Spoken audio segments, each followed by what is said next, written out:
Without delay, we'll jump right into our starting grid. On the pole position with a lap time of 17.426, it's the 051 of Kyle Turzak. Outside front row, the Charity Motors, sports number 83, Mystified Flags. It's Brandon Mefford.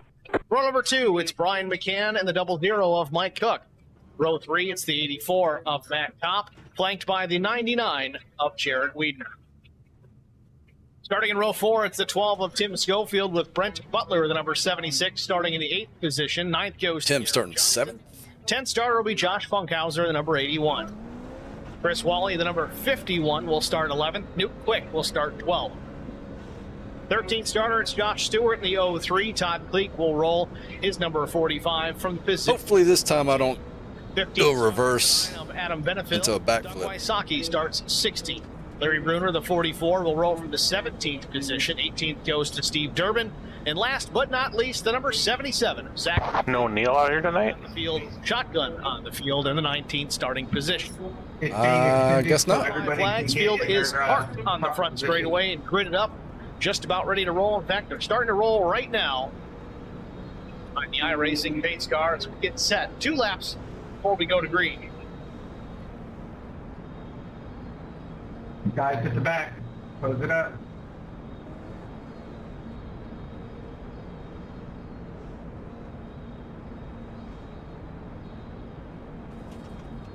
Thank you, John.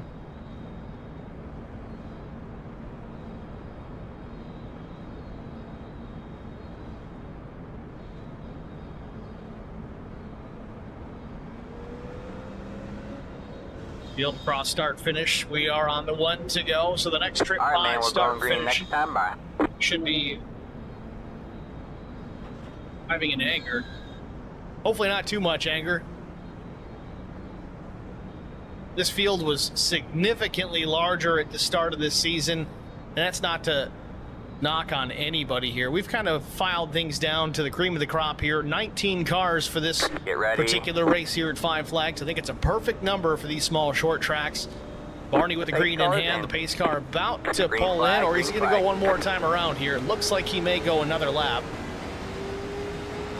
Got one outside. All clear, all One clear. extra lap Outside. under yellow. You're clear high. Clear Make sure everybody's lined up where they need to be. Good job. The next car is the leader. Get him, Brandon. Get him. Row will be the 051 of Kyle. Get him. What can I do to 83. help him? I can't do anything. Get him, Brandon. Yeah. And Mike Cook. Is he tire saving? He's got to be tire saving. There it is. Pace car is in. Green flag is in the air. And we're racing. Race number 1 is underway. She was going to be close.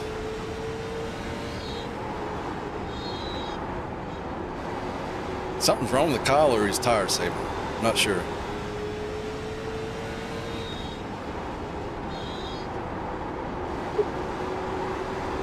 Effort out to the early lead, gets around the 051 of Kyle Turzak. Meanwhile, Brian McCann jumps up into P3, just a couple of feet off the back bumper. Why is he so slow? I'm not. Turns 3 and 4. Mike Cook closes the gap just a bit. So does the 99 of Wiedner. Back to start finish. Lap 3 goes up on the board already. Getting them done in a hurry.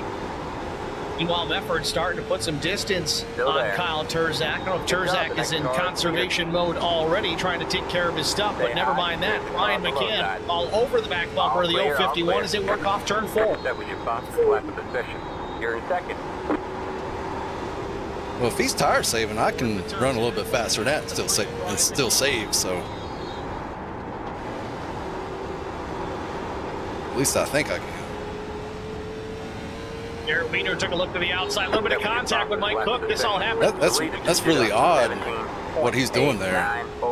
Can slips to the Usually in these cars, saving tires don't matter. Up top, not wasting too much time on the bottom before he decides to make a change. Seems to pay off. Gets to the outside of Turzak off turn number 4. Gets clear. Move Brian McCann. I mean, that might be true. I don't want to drive that slow though. I got guys behind me that do the same thing I was just doing. Off the 99 of Wiedner for the time being. Of course, I ain't done it yet. That's what I was getting worried about. I didn't want to go backwards. We can reel loose off turn 4, gathers the car back up. In practice, I did 35 laps, wore him in perfectly, so. I don't want to brag or anything, but. You're pulling away from the car behind. They're having a moment off turn 4 the last lap. I'm just not 100% convinced that's the strategy.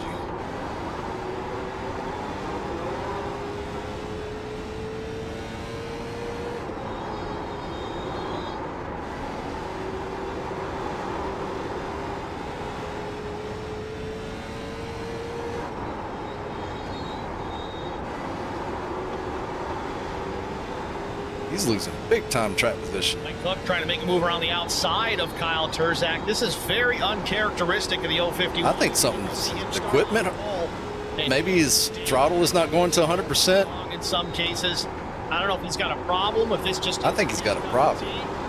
or if he's just being very, very That cannot be tire safe. right now. We'll see if that pays off later on as Turzak slipped from the pole back to P4. Meanwhile, Mike Cook jumps up into the top 3.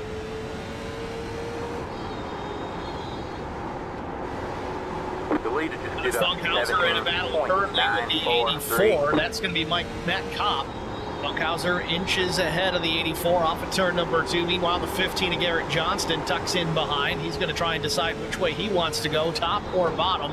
Chris Wally in 11 just outside, sniffing on that top 10. Wants to take advantage here if these 3 cars ahead of him get together, maybe make a mistake, slow their momentum. Chris Wally there to pick up the scraps and pick up a couple of spots. Brian McCann in the IROC chat says he's pulling for the 83 of Medford. I think he's pulling for anybody that can beat Turzak at this point. It's a bit of a rerun of Aaron Smith. That's funny. He's just so dominant in last season's events. Aaron Smith not here this season. Wow, Turzak picking up. Oh, that right rear started giving out. Lap 15. We only got 110 more to go. But I got the Will Sutton's Ford, so.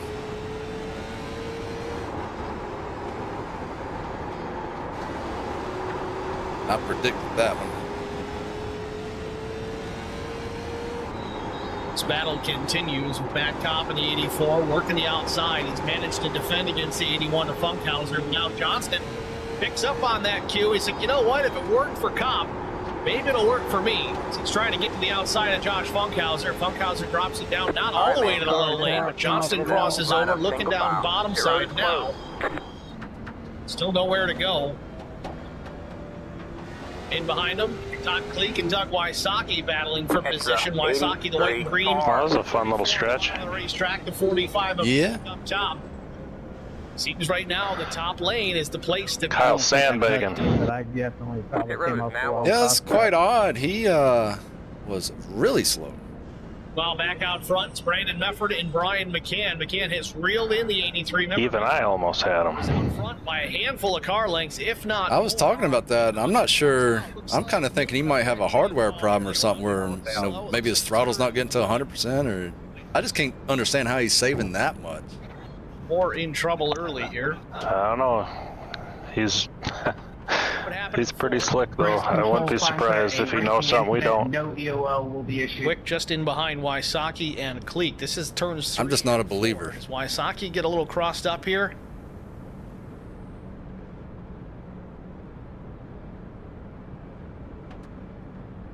Cleek was way up the racetrack out of the groove. Open the door. When did he say the first stage ended again? Involved here. Unless Cleek comes down or Quick goes up.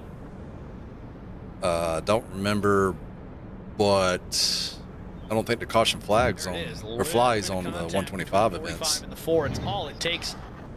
Sends Quick down. I thought he said the first stage it did, the second it didn't. But I don't remember what the lap number was. Contact with the inside wall here at start finish, just past start finish, entry to turn 1. Again, this place is not the biggest. You're almost constantly turning the wheel at this racetrack. But quickly, 20 laps in. 25, 20 laps, 50. Oh. So 25 and 50. 18 seconds. Gotcha. Pit road is closed. You tick by in a hurry. No, wait, no. I said that wrong. 25, and 65. 25 and 65.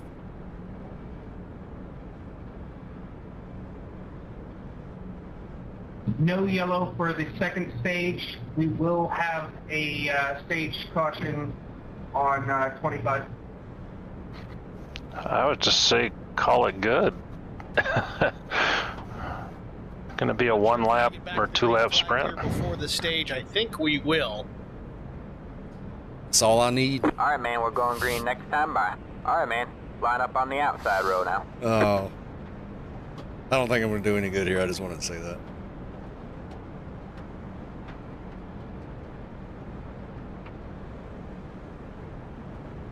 Because I know Brandon's going to be racing his butt off. So About the best we can do here is wreck. Get ready. On the twin 125s are lap 25. All right, man. The pace car And is then in. lap 65. Green, In green, the twin green. 125 Road events, now there will open. not be a caution Delete displayed. to I'm reading those rules here directly from the race 39.328. admin right now. And they do differ on the standalone events of 200 laps.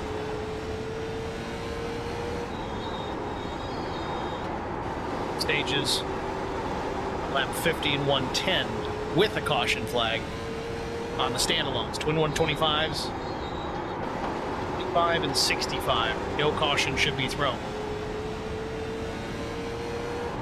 So we're lined up, getting ready to go back under the green flag. Interestingly, Mefford picks the bottom here. Green flag in the air. He does have the advantage to go first, and he does that. Mike Cook gets All right, a man, terrible caution is out, restart. Caution is out. Line up Mefford leads him single down file. into turn Pit number road 1. closed. Cook opens the door already to the 99 of Jared Wiedner, but Wiedner unable to keep it on the floor. Tucks back in behind the 00. Terzak now back into the 4th position as he noses out in front of the 99. They work off the turn It's 4. a 83 car.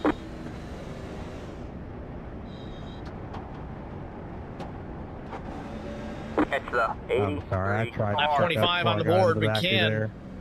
in the 2nd Pit road position. now. Mefford looks like he's going to take this stage win. It's the start finish line. That's the stage, but the caution comes out again. Still not sure why that's happening. We ran into this at the previous We don't race. need tires where we're going. Caution came out for the stage. Can I get Twin a black flag 125s for are supposed to go passing them yellow? caution free unless we had a crash. That could be the case. Same. Yep. Looks like we may have had a crash. Thank you.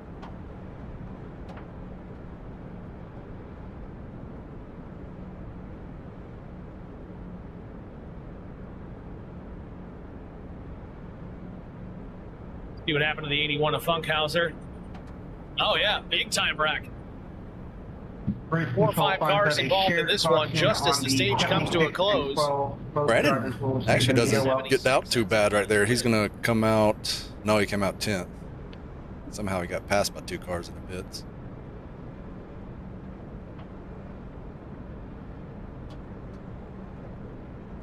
I thought he was going to come out like 7th. That's a massive hit. Brent Butler. Let me know when we're 2 to green, please.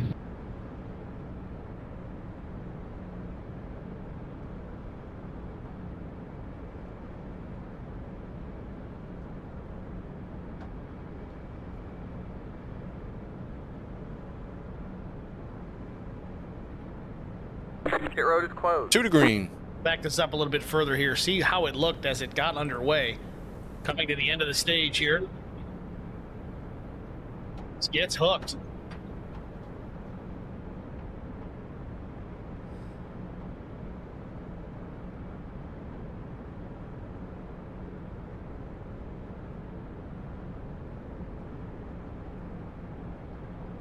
So we had some takers on pit lane, surprisingly enough. I don't know if it's just for fuel only. Again, 2 sets of tires available over the wall. We've still got just under 100 laps remaining. Make it simpler here. The drivers All that right, man, did we're going not green next pit. time by. Your All current right, man, top line 4, up on Brian the McCann, inside row. Kyle Terzak, Chris Wally, and Nuke Quick. And then in 6th, Zachary Cleek. Looks like everybody else took a trip down pit lane, albeit for fuel, maybe some tire changes as well. Some longer stops. Joshua Stewart 13.2. Matt Kopp was a Get ready. 16.5, and then Mike Cook was a 21.8. And maybe some damage repairs involved in some of those as well. All right, I don't man. get any indication Safe as to cars whether in. they've changed tires or not. It's more Green of a flag, green flag. educated You are guess the based leader. on how much time they spent in the box. Most of these racetracks, if you change 4 tires, you're going to lose a lap, even under caution. Non-competitive pit stops for these late model stocks. Not bringing in Cup Series crews to pit these cars, so it does take a little bit longer. The guys that work on them are the guys changing tires and putting fuel in it.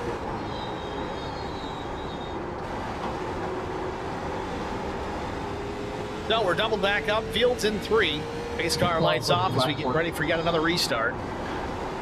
Passing on the inside. Passing on the inside. before Flag the back start in the finish air. line. Car in front had a slow start.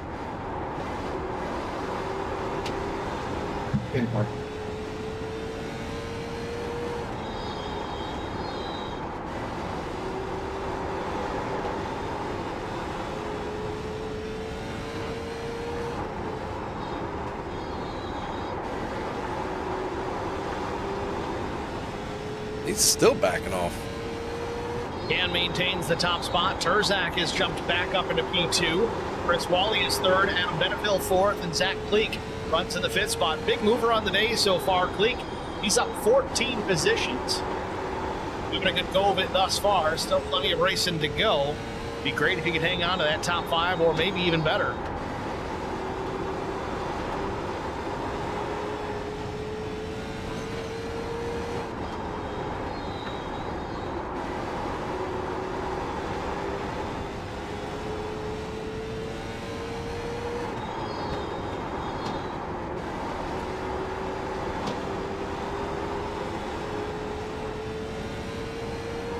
Adam Benefil in the fourth position, battling with Zachary Kleek.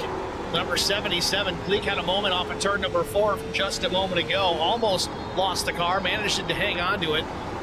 Still got his foot down, trying to take this spot away from the 9. Checks up a bit early, wasn't sure the 9 was going to come down to the low side. Gave him some room All to right, do man, so. caution is out. Caution is out. Line That up cost single him. He file. slowed his Get ready momentum, to close. opened the door for It's Garrett a Johnston, the 12 number car. 15 on the outside. And again, that seems to be the preferred place to try and set up a pass. Get around the outside of the driver, carry the momentum through the corner. Catch the 70. 2 distinct grooves here at Five Flags. The low side, no, it's the short way around. Doesn't seem to be the fast way around.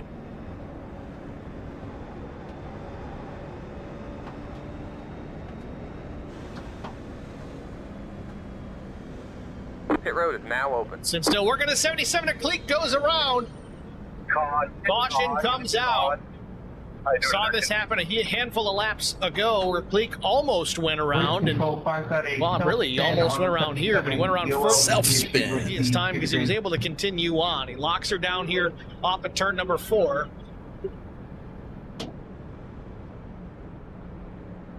Puts us under caution number 2. 40 laps in here at Five Flags. Let's see what happened in the 77. Get a better look at it.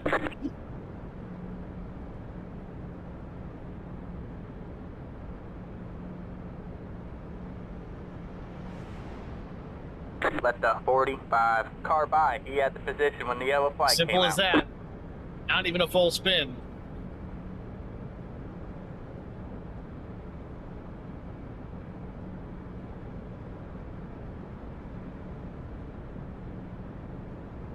Yeah, pretty low entry. Then he hooks the left front in the apron. As soon as he gets back to the power, it instantly wants to come around on him. Kleek did a good job recognizing it quickly, getting it locked up. Didn't even come all the way around, but he's going to lose a ton of track position out of this.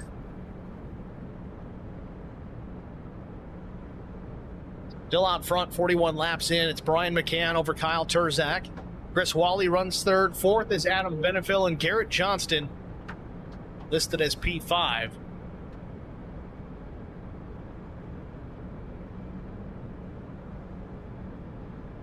Pit road 2 to is go. closed. That's enough out of you, Brian. Hey, Brandon, I can see you in my mirror.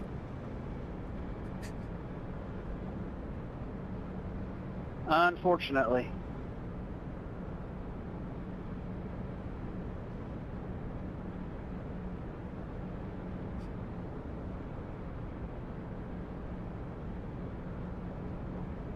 Oh, Brandon.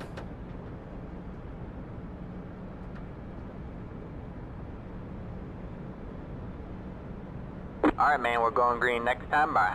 Alright, man, line up on the inside row. Just got a bit of a word in my ear from the race officials that Stage 1 had planned a caution. Typically in the rules it says no, but they had planned to have a caution. Nevertheless, it doesn't really matter because they got the actual caution as the field wrecked off of turn number 4 anyway. So it's kind of a moot point, but it looks like the second stage will not have a caution. So that's going to stay the same. We'll try and clear that up for the next race just to see if that's going to maintain as the same that we had this evening.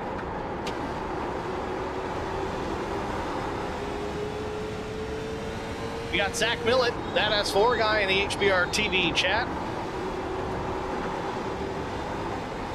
A little quiet on our side of things tonight. I don't know how many we got over the IROC TV. Either way, you can watch wherever you would like to watch, though. We'd love it if you'd hit the like button in both streams. That would be great. Nevertheless, we're doubled up. Pace car is in. Flag back in the air. That was your fastest lap of the session. Fastest lap. Who needs tires?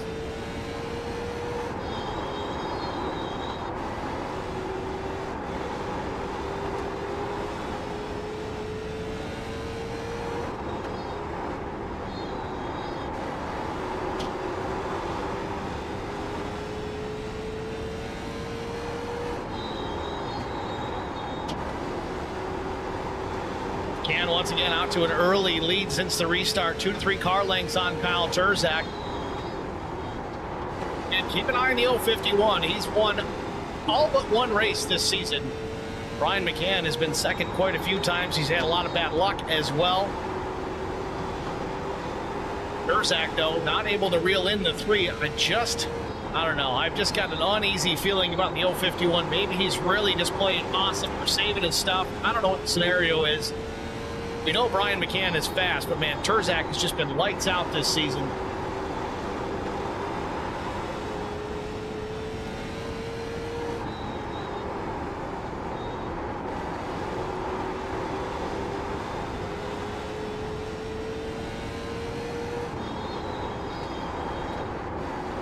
Chris Wally trying to fend off Garrett Johnston in the 3rd position. Take safe, 44.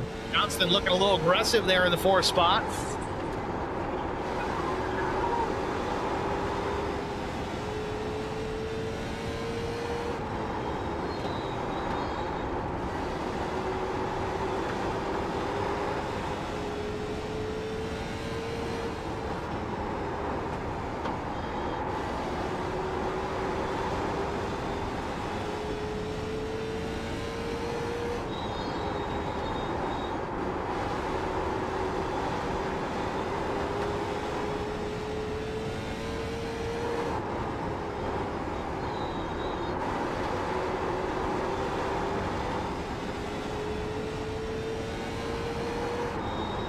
Calm down. Zach Millett makes a point in the chat, saving those tires too early to go.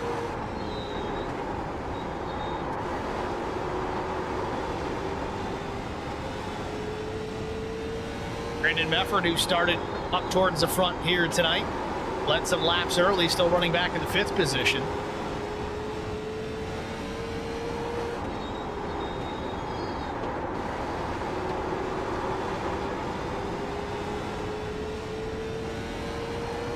Garrett Wiedner running in P6, right where he started, having a solid night. Very consistent, very clean, taking care of his stuff. As Zach Millett pointed out in the stream chat a moment ago, too early to push. Zach Millett, we're going to pull him up into the broadcast booth. We had planned to have him available here, and let's see if he is. I don't know if I can unmute him or not. Does it look like it? So we're going to do a quick change here. But the wall messed me up a little bit. Or less, we'll have Zach in booth here momentarily.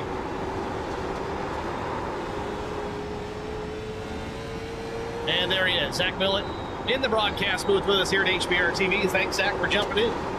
Hey, Steve, how we doing, man? We're doing good. Just some late model stock race in the IROC Challenge Series here. Doubleheader, twin 125 race here from Five Flags. Brian McCann still out in front.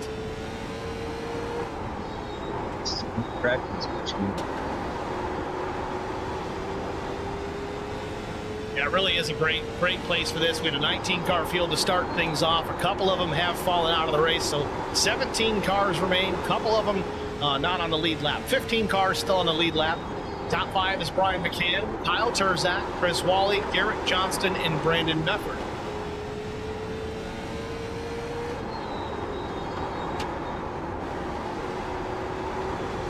So, Zach, you typically run these cars on Wednesday nights in the Numb Thumbs Racing League. I know it's not necessarily your cup of tea as far as short track racing is concerned, but tell us your stance on this car. You've got experience in it as far as road course side of things, and obviously halfway through the Numb Thumbs season.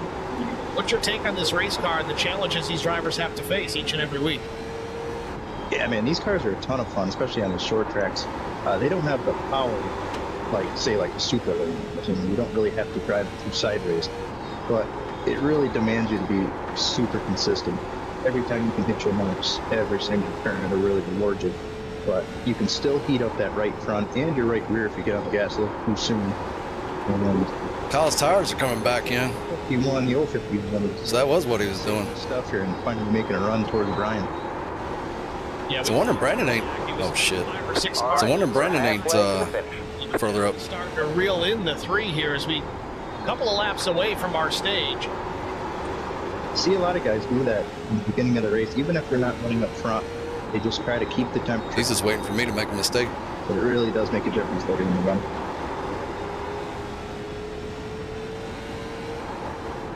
And that is stage 2.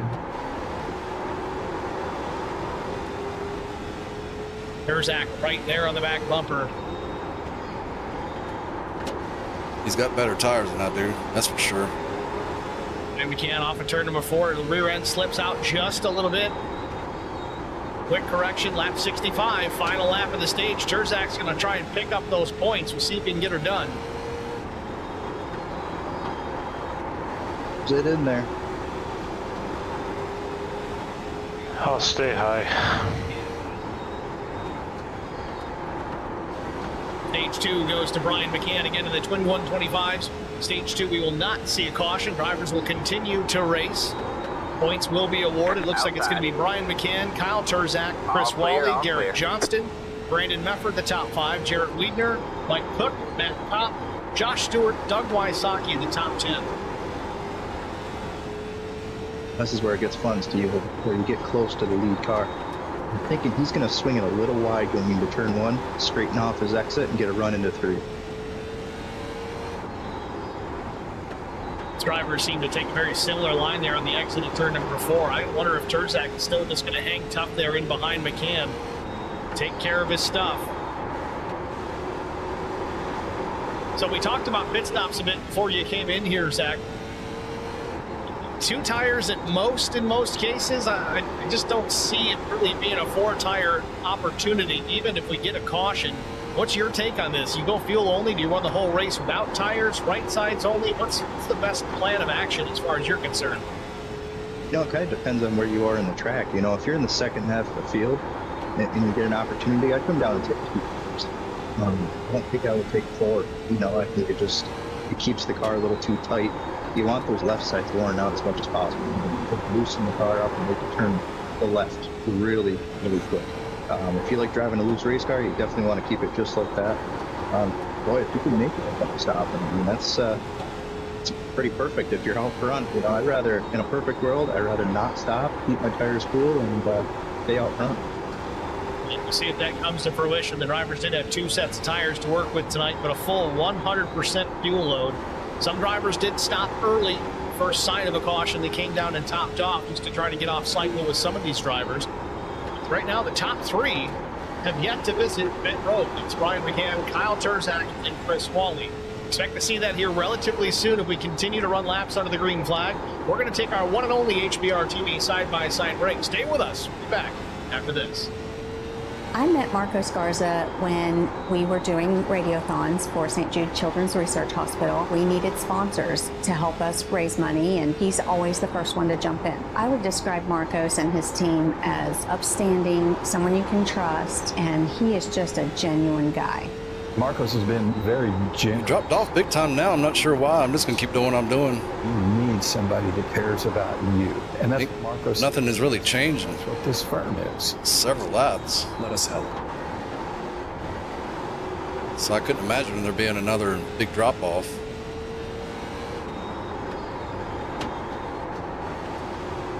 Feels good.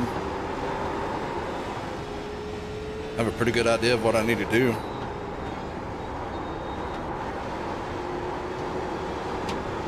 So I ain't gonna change anything.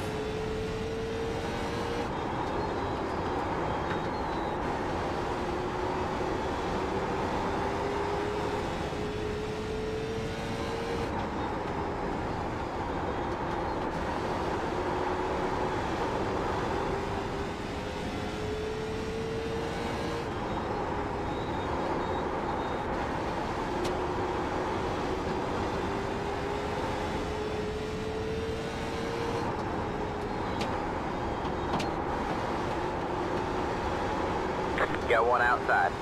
Go low, Josh. Stay low. You're clear high. Clear high.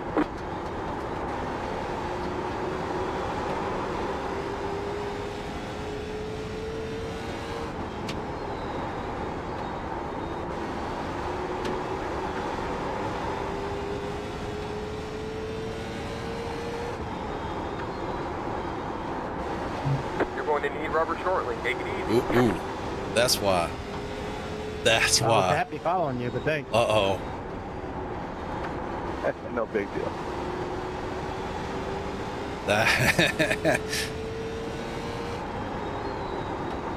Once that tire blows, I'm done.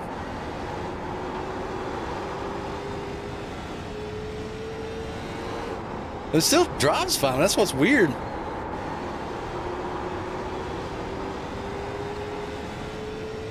I got to do what I'm doing, though. Have a slow car on the bottom. He blew the tire. One on the apron.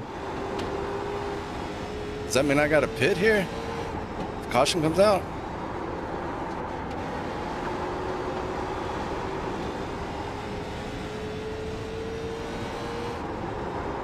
Yeah, but I didn't do it. Holy shit.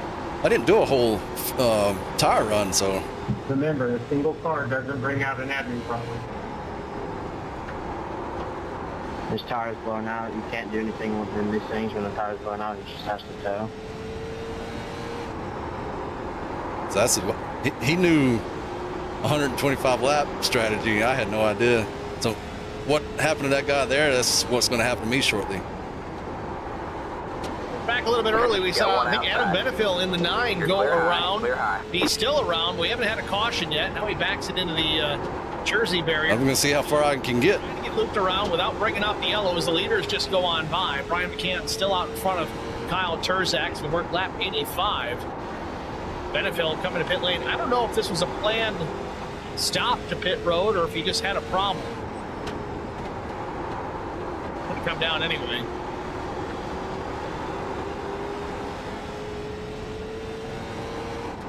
Right side tire change under green. Very interesting. Yeah, this is going to cost him, Steve. It's just going to be way too much time on pit road. It's a shame. Adam was running up into the top 4 there for a while. He's going to do 4 tires on this. Just, I don't know. He might be just frustrated with the handling on the thing. Obviously, he spun the car out. I don't know if that was trying to get to pit lane, but let's see if. I think it says that warning when it's at 15%, so I got to be close. Here, the 9 of Adam Benefield. Just a few moments ago while we were in commercial. Yeah, he was coming to pit road. He just got down to the flat and it went around on him. Brian, it gives you a knee plot. Heck of a job to stay down there off the racing surface, though, and keep it under green. Yeah. You know, I think he left. McCann's view. Hey, Kyle. I think he might have just, forgot to uncheck the tires, because it is a long time on pit road with 4 tires. Oh, That's tight. tell you, Brian McCann had a code brown there, I think. Yep, a little bit of a panic. So when the 9 got into that wall, we're 3 wide. 9 got into the wall. It looked like he was going to shoot back up the racetrack in front of the leaders. He was able to keep it down in the bottom.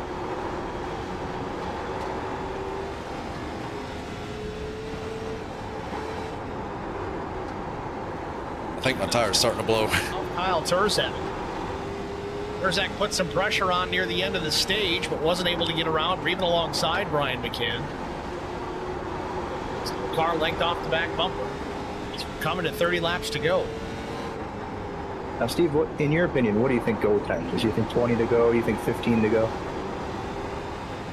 It depends. It's kind of hard to say without being in the race car, feeling what it's doing. You know, where do I have grip? Where is the car struggling? I think this long run, we've been under the green for quite some time now. That's crazy because it still drives fine. If it's struggling handling wise, if it's sliding the nose, you almost can't. You kind of got to take what you got there in P2. I mean, if anybody can do it, though, it's Kyle Turzak, but it looks like he slid the nose there off turn number 2. Lost a little bit of ground to Brian McCann. I don't know. I think you give it a shot here, maybe with 10 to go, and you see what you come up with. If you can't get it done in a couple of laps, you kind of just fall on the sword and take the second place. They got a pretty good lead on Brandon Mefford in P3, so they don't need to worry too much about him reeling them in unless they get to side-by-side battling for an extended period of time.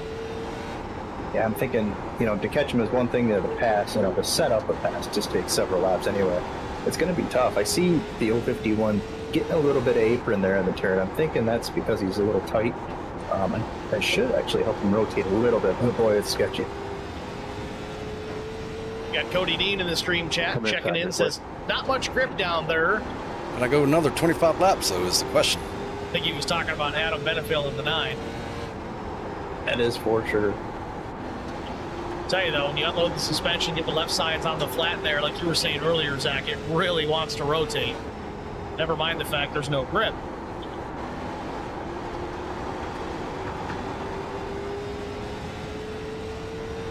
Gant's checking out though. And at the same token, Turzak, he knows that after this race, the field gets inverted. I think it's only like the top 10 or top 12. I have to go back and double check. They do invert the top finishing drivers, and then everybody else behind. Damn, did he get the meatball? Starting position is based on their finishing position in this race. We'll set up a new session. It won't take too long, and we'll be ready to rock for race number 2 pretty quickly after this one. That is pretty cool. That makes it very interesting. I'm excited to see that. Well, Brian McCann really stretching his legs here. 1.3 seconds on Turzak. Brandon Mefford. Unless I get a meatball, I'm staying out. For the time being, Garrett Johnston maintaining his 4th position. Garrett Wiedner getting a couple of car lengths back in P5. He's got no challengers. Closest battle we got on the racetrack is this right here. Position number 6, Josh Stewart, Mike Cook. Mike the 00, Stewart in the 03. And Turzak's going to come to pit road. Lap 100. Got one outside. Now, You're clear I high. think you know as well as anybody, Zach. Turzak's going to come out like a cannonball as soon as this one's over with. Go inside. He's going to just lay down qualifying laps from here to the finish. All clear, all clear. That's going to be quite different. He's going to be rolling for sure. I was hoping somebody would, like, blow a tire, and because I think they're a lap down right now. That's all it's going to be, though. If somebody blows a tire and a caution comes out, I'm golden. Sir. Hopefully I can keep my tire under me for another 20 laps. Big side tire change for Turzak. He heads back out. Cody Dean in the chat again says, Larry Mack usually has the info on the average lap the last caution flies. I'd be coming for 4 Hoosiers and send it. Well, the problem is, and we mentioned this early in the broadcast, 12, non-competitive pit stops, 17, at least team-wise, the pit crews, the same guys. Oh, it's really starting to get bad. They're not hiring cup teams to come out here, so if you take 4 tires, I ain't gonna make it, am I? Caution, you're going to lose a lap. So right sides, likely all it's going to be. Even when the yellows fly, they'll put right sides on, then go around, get caught up, and then come back down for lefts, just to make sure they stay on the lead lap. But really, with these Hoosiers, and Zach, you can attest to this too, they kind of wear like iron, and as you get them kind of worn in, they almost get better in some cases. Is that kind of bad? Yeah, it's getting real bad. Some tracks, it's really not the case, but a lot of times it is. Yeah, I got to tell you, these things wear totally different from anything else in the sim. It's strange. It seems like it's all about temperature instead of the wear. You know, you could be down 50%, and as long as you had enough caution laps, keep that temp down, you get under green, it feels like they're brand new again. Outside. Now as we watch this race I unfold, can't tell where Kyle's at. rubber landing of the outside top. Yeah, he's still lapped down, so caution comes out, I'm all right. As they call it. What does that do to the race car when you run those over, especially when you've got the hot tires? Does it really mess you up for a couple of laps? Oh, absolutely. It's scary. It seems like the next 2 laps are just, it's like a skating rink. You know, Brandon's going to catch me, though. especially with Damn, he got the best deal. the cars. Got tires. Predictable. So far, so good. Different stage. The last driver on the racetrack to not there, be hold on your pit line. lane. Clear low. And Brandon's going to win this one. Get through some lap traffic. Doug Wysocki giving plenty of room to the 3. Laps winding down. I don't know if I'm going to make the end of the race. 5 flags. Top 6, the only cars on the lead lap currently. Even Kyle Turzak Yeah, back one in the 8th inside. position. I'm not going to make the end of the race. Clear So low, caution clear low. right now Yeah, would kind one of be a inside. coffin nail for the 051. Still there. Granted, as soon as I say that, he gets up into the Next 7th car is position, the leader. becomes the Clear I don't first. think I can make another 15 The laps. leader Back just did on a the lead lap. 19.093 I'm thinking his inside. stop down Stay pit high. lane was really good timing. They All kind of clear, forced all a few clear. other guys to come down and follow him. But with about 16 laps remaining, I got a pit. and still hasn't come down. I got a pit. Stop. I gotta wonder, has he got this math? I can't even get into the throttle. To the end, I can't imagine Turzak would have hit if he didn't have to. You see the pace though; those new right side tires. He gets car right had by too much McCann, damage. gets the We've got lap to back fix the old fashioned. There it is. So does Brandon Mefford. Finally got it. I don't know. It might be some kind of strategy with the inverted restart as well. I'm just trying to understand it. Now again, keeping in mind that Kyle Turzak has won every 3, race this 2, season with the exception of 1. one. Right here. 7%. Yeah, I'd Actually, say, 0. 0 on the inside. Still had 29 on the rear, though. Turzak listed in P6. All right, that's it. Go. Guess all you needed to do was take tires during that last caution. Tires remaining. Yep, that is the strategy. And there it is. Brian McCann peels off middle of 3 and 4, hits pit road. I don't know, Zach. Does he take tires here or does he just go fuel only? You know, with the amount of time that he lost staying out for so long compared to the other guys. Looks like Brandon got some earlier. No, he's going to put rights on. I think it's going to be the same play, just right sides and go though. We'll see how much track time he lost out there. Drops the jack for right side tires and fuel. Outside. Ken drops back to the Stay 8th low, there's a position. car on the Brandon high side. Mefford inherits the The top leader spot. just did a 18. That's a new one. 7, 3, 3. So 11 all laps clear, to go. all I think clear. Turzak And might go to have the him line. figured out. Running these cars down to 0. Quick. He's your race leader currently. He made his last pit stop at lap 27. Might be good to go to the end. Think about Brian McCann went, well, up until right now, before he pit the first time, I think Mefford might be good to go. Got one outside. Still there? Just who Brian McCann All was clear, cheering all for clear. anyway. Yeah. If you're Brian McCann right now, your one goal is to get to the lucky dog spot as quick as possible.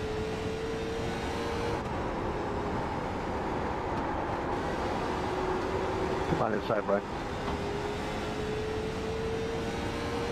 Doug, I'll race you. You're going to let me... Got one outside. You're clear high, clear high. Top 4 are the only lead lap drivers currently. Brandon Mefford, Joshua Stewart, Josh Funkhauser, Kyle Turzak. P5 is Jarrett Wiener, 1 lap down. Brian McCann just jumping into the 6th spot. He's 1 lap down. Who would have ever thought the meatball would come into play?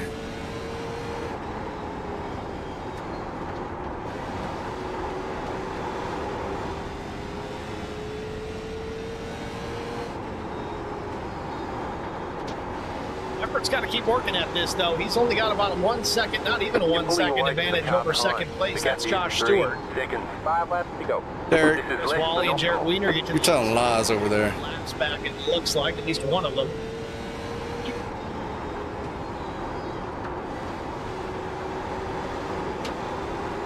Looks like Brian McCann made his way back. Where do you want me, Brian? In there. Got Oh, one you're good. I'm a outside. lap down. The leader Into the just did a IROC TV chat, Brett. Not for long. Either in this race or was. Yeah, he was in this race. Says they're not running out of one fuel. inside. They're blowing right front tires. Stay Oh, high. wow. So, yeah, melting that right front. Stay high. 4 laps to go. 2 laps to go. Clear low, clear Stewart's low. closed in. He's right there. Not even half a car length off the back bumper of Brandon It's a Nutt. good race up here. Jeez. Yeah, I was hoping I didn't mess it up. Half the lane up there. He's going to get a better run off. I But wanted my lap back, though. 3 laps to go. Stewart's there. Wysocki got in the middle of it, though. 27. I think Mefford may have taken 4. Just in case a caution came out, I wanted my lap back. Traffic that allowed Stewart to man. reel White flag the at the line. 83 in, but here comes Brian McCann. He's going to work around the outside, take his lap back. 2 laps. So we get inverted to... This will help us out a little bit on the invert. tires, folks. I found the top. No comparison. My motor ship first. You almost, hindsight's 2020, but you look back, you almost think Great Brian racing, McCann, guys. as soon as Terzak pit, he should have come down and Yeah, pit with him. Yeah. So he lost a lot of time out of the track. White flag in the air, final lap, There's the race flag, number man. 1. It's over. Brandon Mefford still with the race There lead. you go, man. Good job, driver. Driver's still trying to get their lap back, working around the outside. We got to outrun about an hour break. I'm damn the tired. pits. Well, I got nothing out of that except a couple stage points. Flag pit stops was the first. Yeah, I did get some Brandon stage Mefford, your points. winner with That's race number 1. one way to look at it. Second place, Josh Funkhauser, Kyle Terzak. In about 10, 15 minutes, we're going to do another one of these.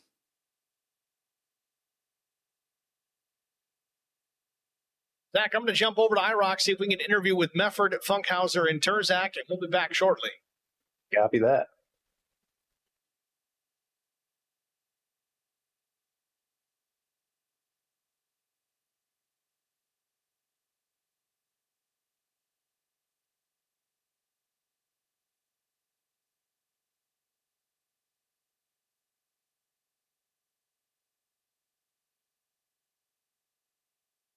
Brandon Mefford celebrating here on the front straightaway.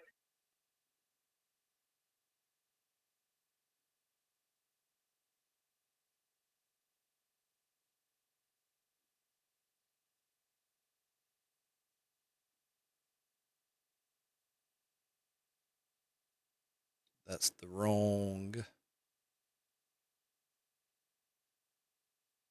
That's the wrong points.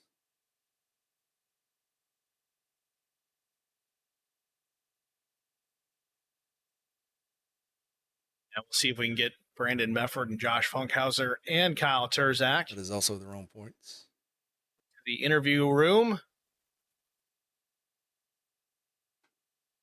And we'll start with the 83 of Brandon Mefford. Brandon, it's Steve with HBR TV. Got a copy? Yeah, I got you. Brandon, congratulations, man. A strong run tonight. You were quick from the get-go. Then you slid back a little bit through some pit strategy. At the end of this thing, you get back out in front. You take the race win. Finally, a new face in victory lane here. Race number 1 in the books. It's Brandon Mefford. Walk us through your race, the strategies you had to employ. Yeah, that's a hot track. Put into this race this week. If I'm being honest, I hadn't turned a lap until we opened practice session today. Well, fair enough. You got 125 laps in the books so far. It certainly gives you good preparation for race number 2. I didn't even think about the whole tire Anything thing. going to be different for you as far as your strategy play? I know a little bit of conversion. Most here. I ran was 35 laps, and it was at I 75. think everybody learned right there that we got to. So I thought it was good. I think Terzak knew that early on, so he let me have the lead there on the front or at the start, and I noticed right away he was saving tires. So when that first caution came out, or the brake out, I knew I had to come in and get tires. So I didn't realize I needed to save them that hard. Dadgum, but I came across start finish line and got a meat bulk for my tires. So we wore them out tonight. Great job by everybody. So See how it goes in Brandon, number 2, maybe some cooler track temperatures that may. oh, he got a bit, meatball. but wish This him is best of luck at the end of the disqualification, next isn't it? race. Brandon, who do you want to thank before I let you go? Yeah, Steve, thanks for the broadcast. Wally would probably still give it to him Miss anyway. being up here talking to you in the front. And thanks to everybody that puts on the IROC League. Unless he's talking about he got a meatball right now. I can't think of who everybody is. burnout. There's Wally and his group. And then, thanks to all my guys over at Charity Motorsports.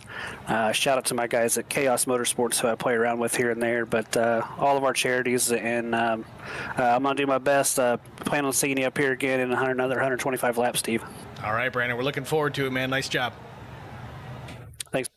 It's Brandon Mefford, your race winner here in the first race of the evening. Next, we're going to pull Josh Funkhauser up into the broadcast booth and get a word with our second place finisher, Josh Funkhauser. No, I gave him the win, so he must have been talking about it on the burnout. Yeah, I got you. Josh, congratulations, man. We'll make it somewhat brief, but tell us about your race. What did it take to get up there and finish in the second position here tonight? I really honestly think I just got lucky. I got tires, 4 tires early on. I was in the back I was kind of caught up in that first wreck. So I grabbed 4 tires early on, and then we stayed green, and that kind of helped me work my way up to the front. It seemed like everybody else had to go in. And just Brandon just barely eked it out. I almost got him. Well, Josh, again, an awesome run. Congratulations on that second place finish. Josh. Conversion for race number 2. What's your strategy coming into that one? Gosh, just survive. Everybody's going to get tires on this stage break on this one. Going to try to stay alive. This next one. Josh, congratulations once again, man. Who do you want to thank before we let you go? Oh, I thank my partner in crime on my Discord channel, Mike, for talking me through it. All right, Josh, thanks for talking to us, man. Good luck in the next one. All right, thanks. Next, we're going to pull Kyle Terzak up into the broadcast booth and get a word with third place in race number 1. Kyle, it's Steve in the booth. You got me?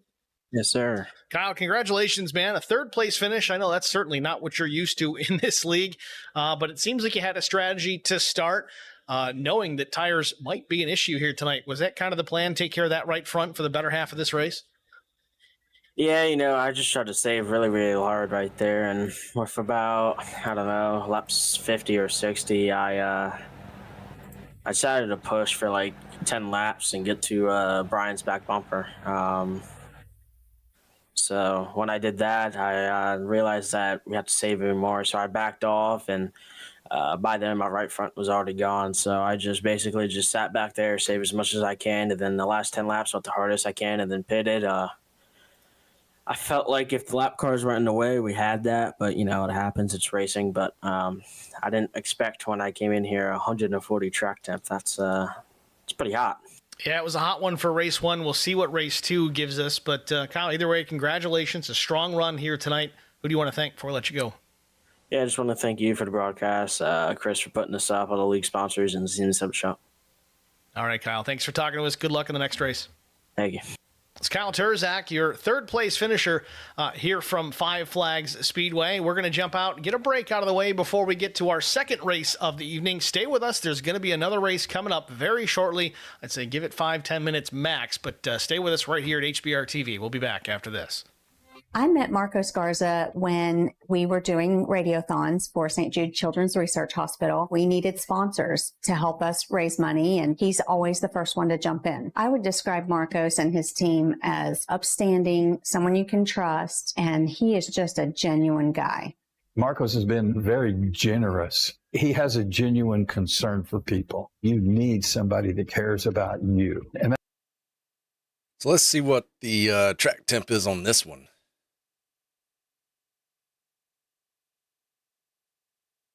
Before we start driving.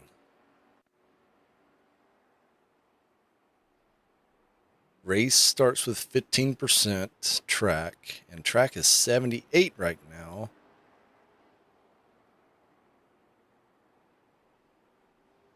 What time of day are we? So sim time.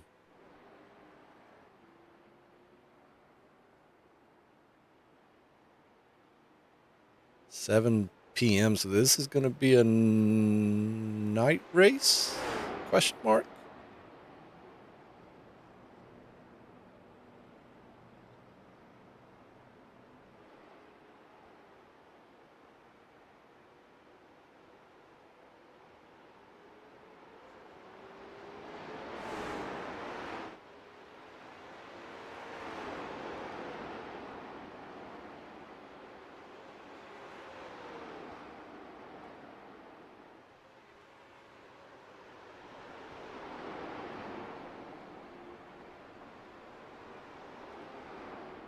Man, I didn't realize the track temp was 140 last race. Yeah, what the heck's up with that? I don't know. Temperature is set at 78. I ain't messed with it all year. All season.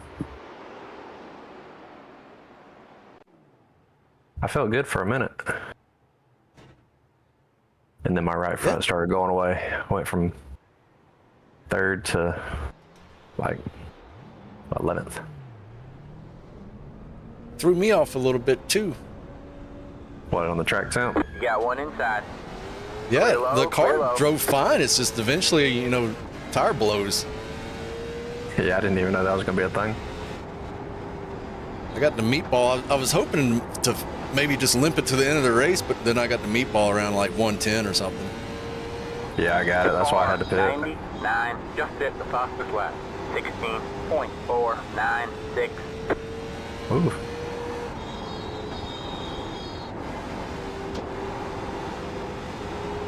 Yeah, I fought a little too hard there at the end of the first stage and lost the backhand and ended up wrecking a couple guys' nights. Although, got one outside. gave Funkhauser tires earlier than he probably wanted to take them. And it worked out good for Clear him. high, clear high. Yeah, because he didn't have to come in late. That was your fastest lap of the session.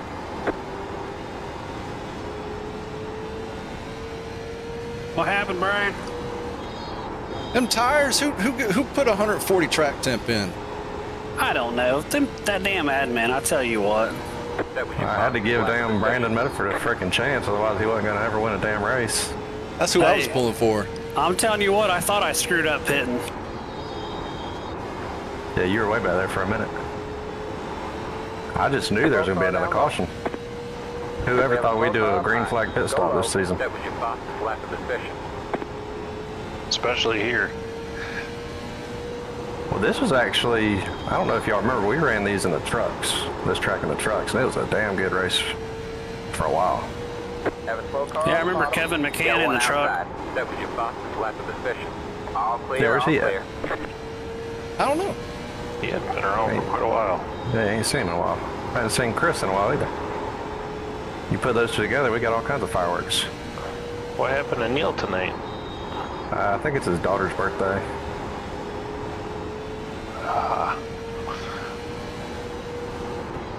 I just texted Trevor and told him that the second session was up if they wanted to come on.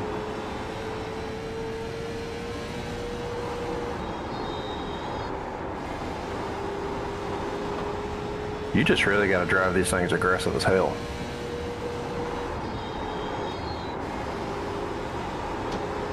Or it appears that way.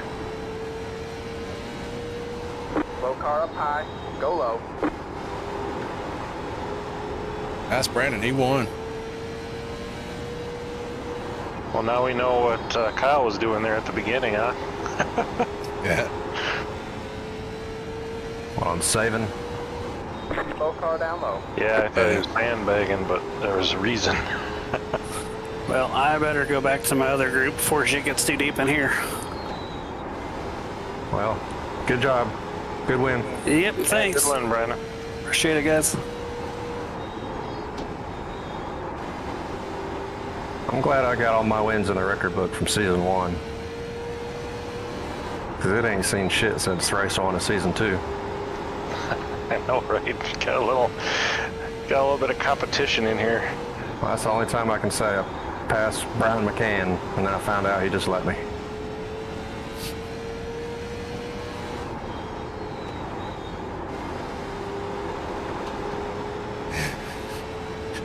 I don't know what to say. He's talking about Daytona, I think. Daytona opener for season 2.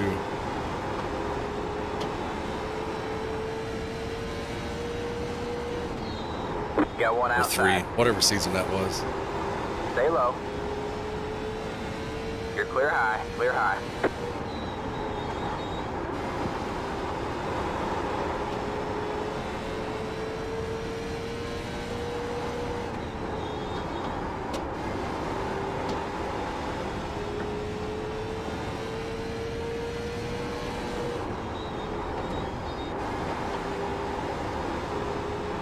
Don't tell the admin that.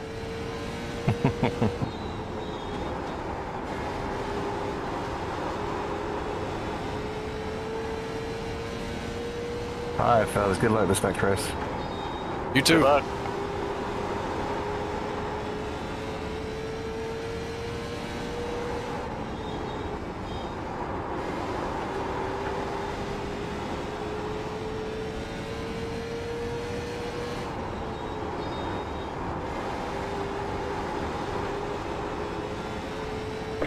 I didn't realize I was definitely moving. Got one Waiting. stop. Good one, Becker. That's fine. Yeah, keep saying.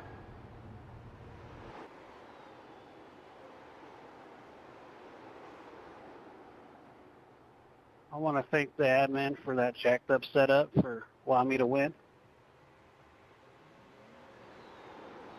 So I'm a little off on tire. I'm going to leave it like this because, hey, that's what I ran last race.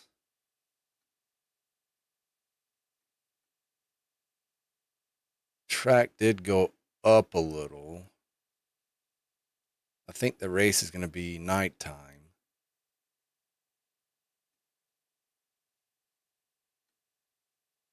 Let's just see what a different one does.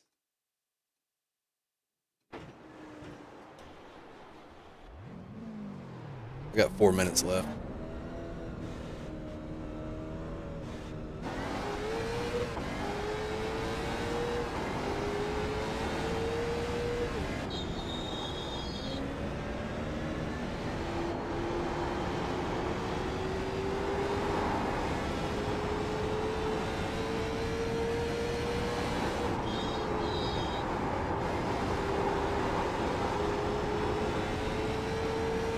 Got one inside. Clear low, clear low. It's definitely drivable.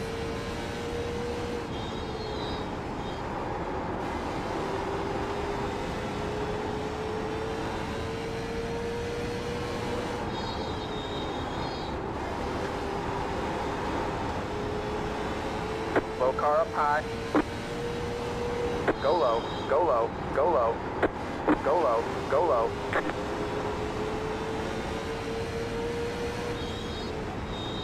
Got one inside. Clear low, clear low. I think we're going to run the other one anyway.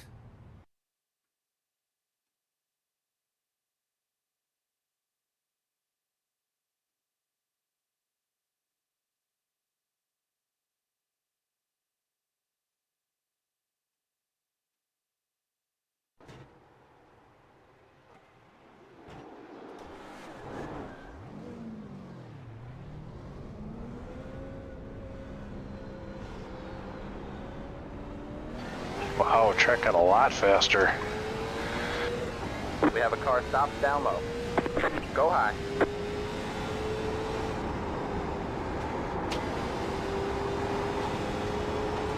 Back at Five Flags Speedway.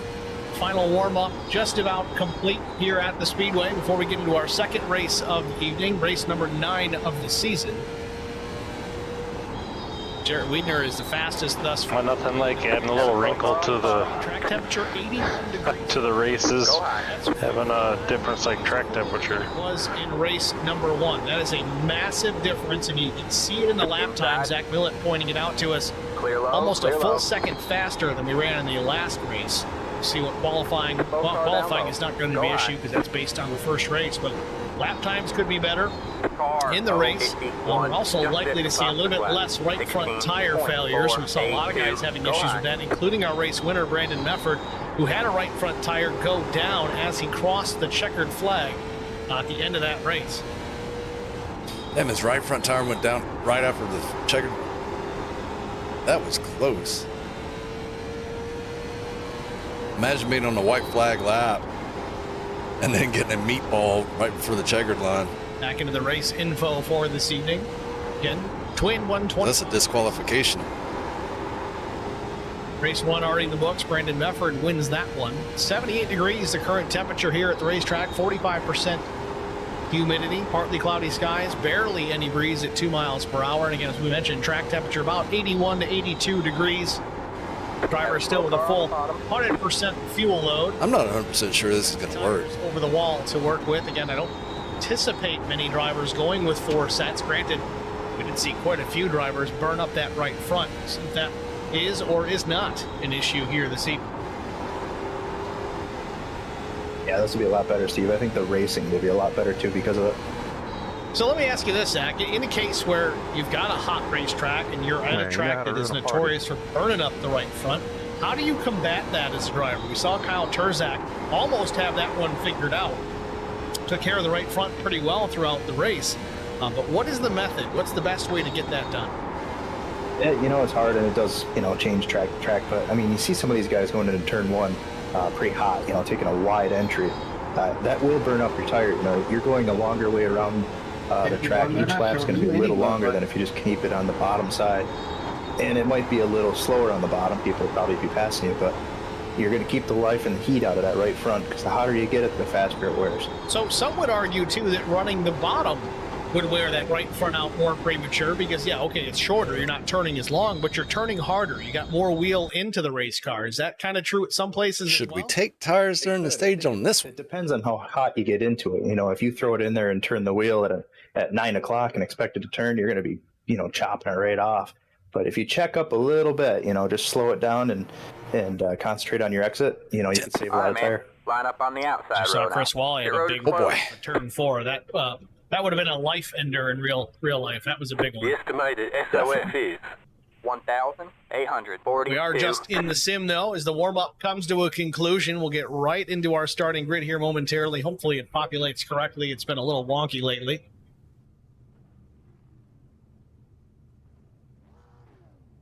But there you have it. Grid procedure in, ready to go. Let's take a look at it. On the pole position after the invert, the 4 up Nuke Quick.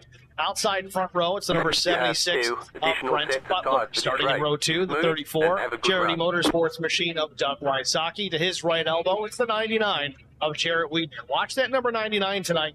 He was fast in race number 1. See if he can back it up here tonight. Kyle Turzak, the 051, finished 3rd in race number 1. He's going to start in the 5th position. Brandon Mefford will roll from position number 6. Somebody did a burnout in the first race. It's either that or Ford firing up. Josh Stewart, he was breathing down Mefford's neck there late. 8th will be Chris Wally. Starting in the 9th position will be Adam Benefill. 10th goes to Matt Cobb. Brian McCann will start in the 11th position. Timmy Schofield in the 12th will start 12th. 13th starter, it's the 45 of Todd Cleek, with Zachary Cleek starting his outside, the number 77. Mike Cook, the 00, will start 15th. Josh. I hope these guys are ready for 3 wide. Bruner will roll off from the 17th position, and Garrett Johnston shotgun on the field in 18th. Same as before. Stage 1 ends on lap 25. Field begins to roll. Caution. Stage 2 is lap 65. There will be no caution. Well, Zach, we haven't done this in a while. Who's your pick tonight? Oh man, I was afraid you were going to do that. Oh man. Get ready. You're giving me the first pick there. I got to go with Kyle Turzak. You know, the way he was saving his tire, I know he was holding back some speed. I think we're going to see everything he's got this one. And I know it's a pretty safe guess here with his record this season, Steve. But first one, I got to come out strong. You definitely took my pick, but I gave it to you first. So I'm going to back it up here. I'm going to say Brandon Mefford sweeps the night. He's going to take race number 2 as well. 2 wide there. 3 wide, you're in the middle. Good pick. You got 1 inside. Get 2 wide there. Stay high. Stay high. 3 wide, you're in the middle. Hold your line. You're clear high, clear high. Get 2 wide there. Flag is in, green flag is in the air. We're racing race number 2 from 5 flags. Stay high, there's the car on the low side.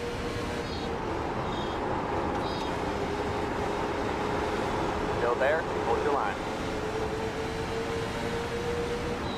That was your fastest lap of the session. The car in P1 just hit the fastest lap. Quick out to the early lead over the 00 of Mike Cook. Turzak getting washed down into the 9th position. It didn't work. At the start, 3 wide into turn 3. Brian McCann in the middle, Cleek up top.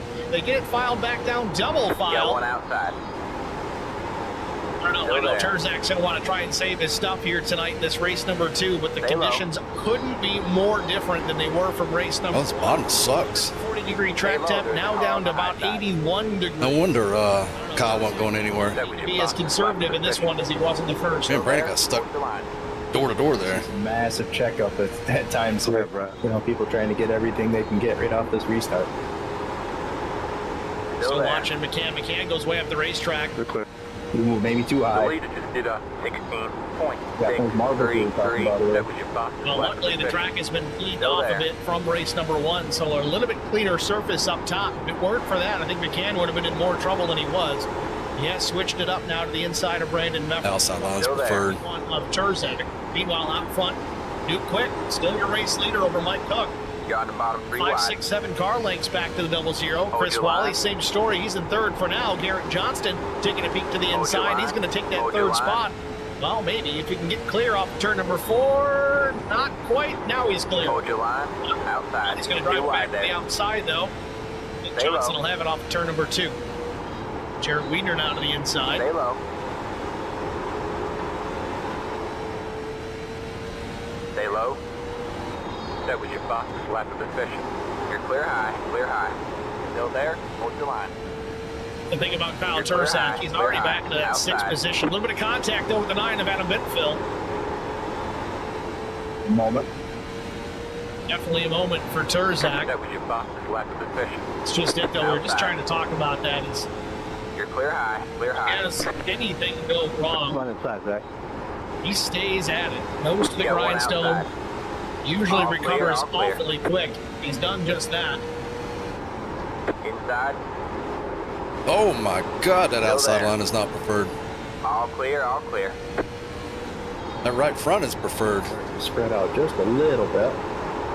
And we're seeing more of that this time than we did in the first race. Field stayed packed up a little more than they have at this point. My guess is that's more related to track temperature right now more than anything. Drivers trying to settle in. I mean, what's your experience in that, Zach? When the track changes temperature significantly from one day to the next, I know you don't experience it too much when you're in a practice session because you got to set that stuff up yourself. But how does the car change? How does the handling change?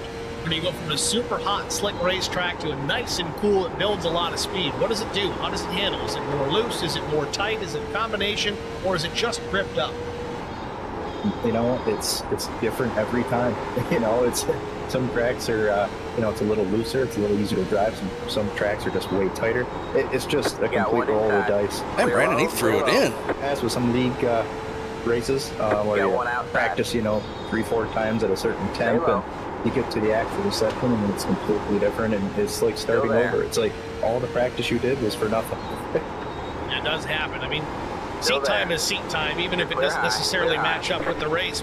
You see the battle of the 51s here. The 051 Terzak on the inside of Chris Wally on turn number 4. Almost some contact. If not, there might have been some contact on entry to turn 3. It's minimal at best. Both drivers driving it off of turn number 2 now into 3. Terzak takes the position away, move the 051 into the top 5. Good job by Chris Waller to squeeze Kyle down the spot without any contact, and really good job squeezing into back into line there and not lose more positions. I got bumped. Terzak already up 8 positions for the qualifying. The leader just did a 16.966 outside. Stay low. Stay low. Well, out front, Duke Quick with the race lead, but now he's got a challenger in the form of the 00 of Mike Cook.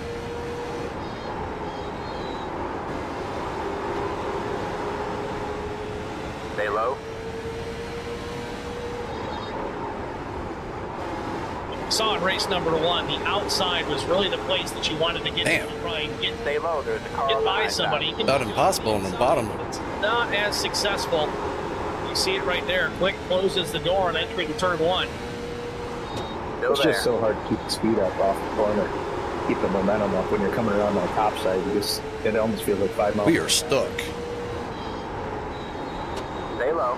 View to the inside of the office of Duke Quick as he leads this race. Just don't want to wreck here. Hot on his trail. 00 of Mike Cook. Real hard turn into turn number 3. So I ain't going 100%. Run right here, Steve. Cook looking to the inside. I think quick. I'm assuming he's wiring his tire more than I am. Could be wrong. You can hear the tire screaming. Stay low. There's a car on the high side. Battle for the race lead. The 0-0 Mike Cook on the bottom. New Quick up top. And Garrett Johnston just loving the fact these guys are fighting. I was going to say everybody behind these two guys. Stay low. All clear, all clear. He almost hooked me. And it was partially my fault. Back in the flag stand. Mike Cook, new leader, lap 23. Battle for second now. Johnston to the inside of New Quick. Seems like the line has changed up a bit. Again, we saw that in race number 1. That's up 25. All right, Outside was the dominant line. Now the bottom seems to be working. Pit road is closed. All right, gentlemen, that is stage Quick 1. may have just burned up his stuff a little too early as he's starting to slide back. You talked about it in the first race there, Zach. Tire temperature. Man, I was trying to drive the hell out of you. These race cars. Oh, yeah, we were racing there a little bit. That was fun. We've got It was only going to last about 5 laps, but it felt like 50. The race lead. He'll take the stage win. Again, the caution.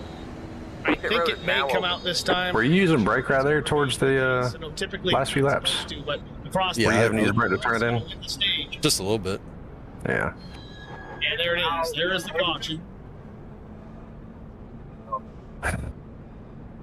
pit box in 10. I'm saying this was the only caution for a stage. Well, this might not be smart. Get back to it. 3, 2, 1. There's Right different here. rules for the stage cautions in the 125ers versus the 200 lappers. The 125ers aren't supposed to get a caution for the stages. For this particular event, the admins did plan on a lap 25 caution for the stage, nevertheless. We'll see if Mike comes down pit road, and if he does not, we're going to hit him up here for an interview. There he is. He's going to come down pit road. Line up single file. Yeah, I think this is the right play. 51 car. Oh, we were 81, 84.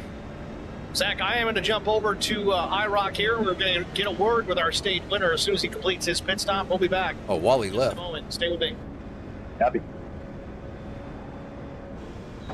Let the 81 car by.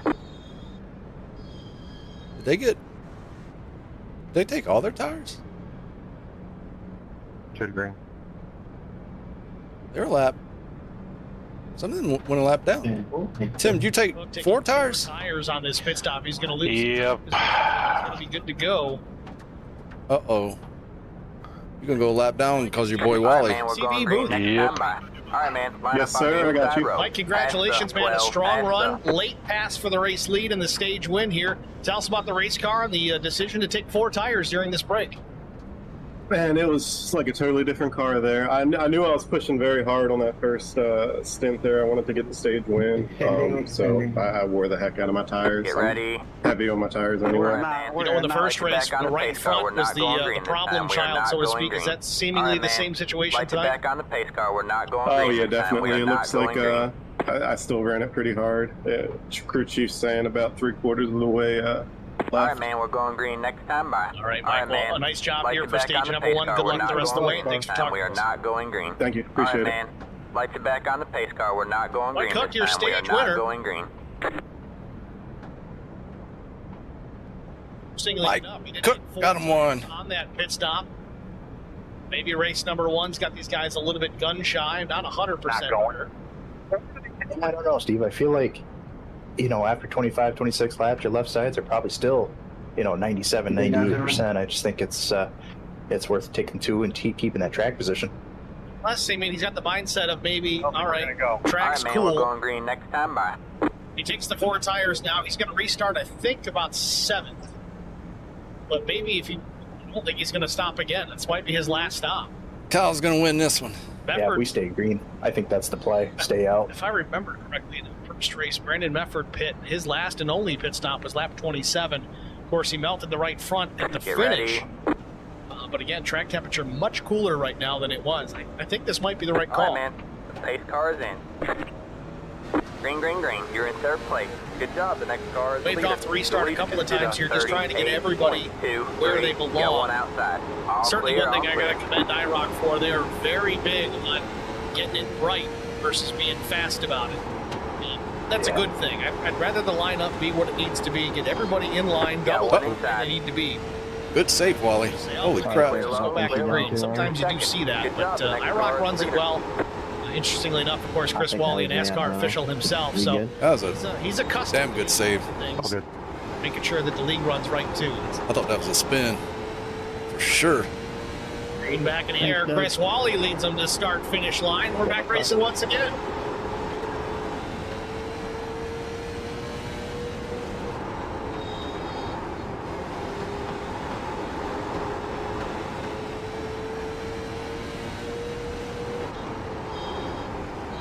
Just like that, battle for the race lead. Chris Wally checks up. I don't get a problem off of 4, but Terzak goes to the point. Brian McCann follows him through. So it's Terzak, McCann, and Wally in 3rd.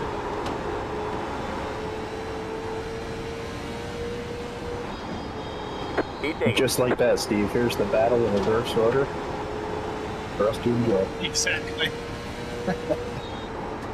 35 laps complete here from Five Flags. Kyle Terzak out in front for pretty much the first time this evening. I don't think he led a lap in that first race. Certainly got one lap now. He's got Brian McCann. If Wally gets to me, I'm going to have to pass Kyle. This is what we're going to find out if Terzak was taking care of his stuff a little too much. Oh my God, I might have to go. Reserve, but man, Brian McCann's right there, breathing down the neck of the old. I don't want to be side by side with Wally again. I'd rather be side by side with Kyle burning his stuff up.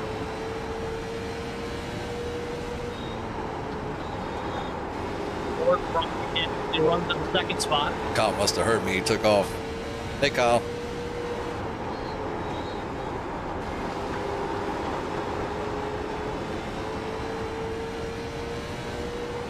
Come on, Tim, I'll let you go inside.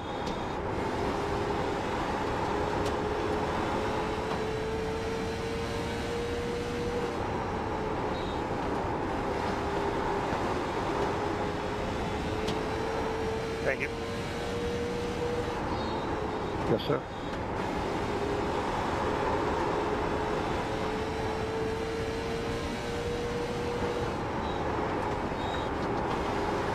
All right, man. Caution is out. Caution is out. Line up single file. Road block closed. Chris Wally is caught up to the 3 of Brian McCann. Kevin Wally was the leader at the restart. I think he may have just given the top 2 spots to these guys, knowing that they're that much faster, but also keeping in mind that Chris Wally did not pit during that on. In fact, he's the only driver on the racetrack that hasn't made a pit stop yet. Yeah, so he's going to want to save the stuff at least a little bit to make it last probably the rest of this race. Well, I don't know. We talked about those old tires are fast, right? They work so far. Wally gets another. I figured y'all were hanging back. Wally's going to take tires now. I think he's going to. He's playing games. Well.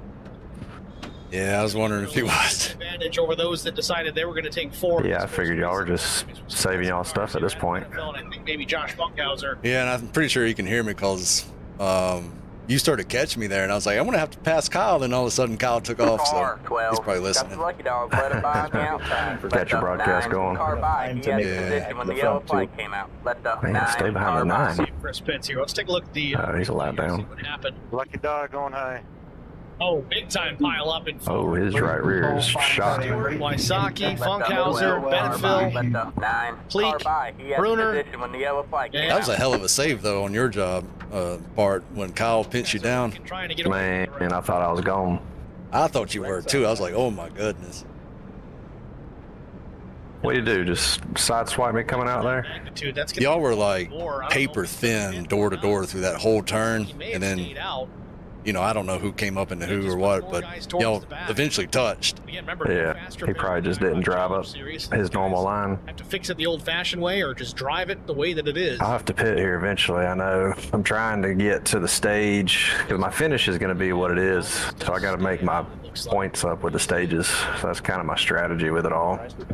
Well, I got you. I am, but I'm not. I mean, it's one point per position. Well, saying that if Chris gets led a lap, that's 3 points. So it would be wise to get that. Take those if I can get to lap 65, the closer get a few more, then it really don't matter where you finish with this small field. We get bolt those tires on. Maybe even chance it. Take 4. Stay out of the minutia of the wrecks and the chaos that can happen to the mid pack and further. All right, I'm gonna hop back down. Good luck. Be in a good position Yeah, man. Appreciate it. You for a too. solid finish here tonight. I think he still needs to bank on one more yellow.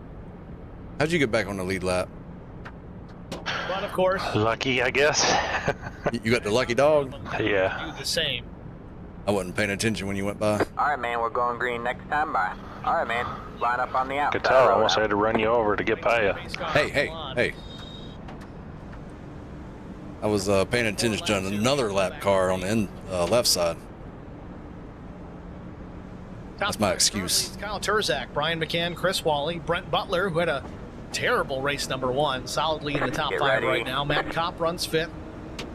Garrett Johnston 6th. Brandon Mefford, race 1's Pace winner, cars in. runs 7th. Jarrett Wiedner Green in flag, 8th. green flag. Pit Mike road is Cook, now open. stage 1 winner, is 9th, and 10th is Todd Cleek. 39.366. There it is. Pace car lights out, so we're on the 1 to go. Turzak and McCann going to lead him down. Turzak takes the bottom lane.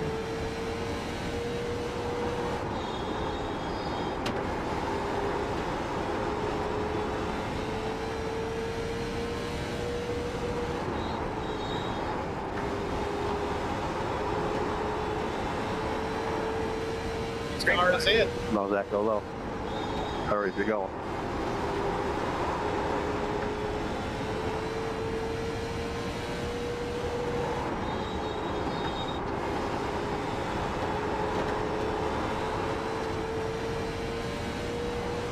Butler hounding the 51 of Chris Wally for the 3rd spot. Loses a little bit of ground off turn number 4. Wally drives it down to turns 1 and 2. Still the car length, maybe a car length and a half over the 76 as they work the back straightaway.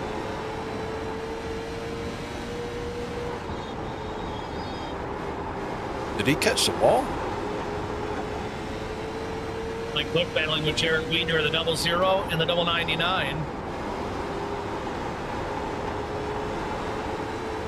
That Wally is fast though. Gets on by now.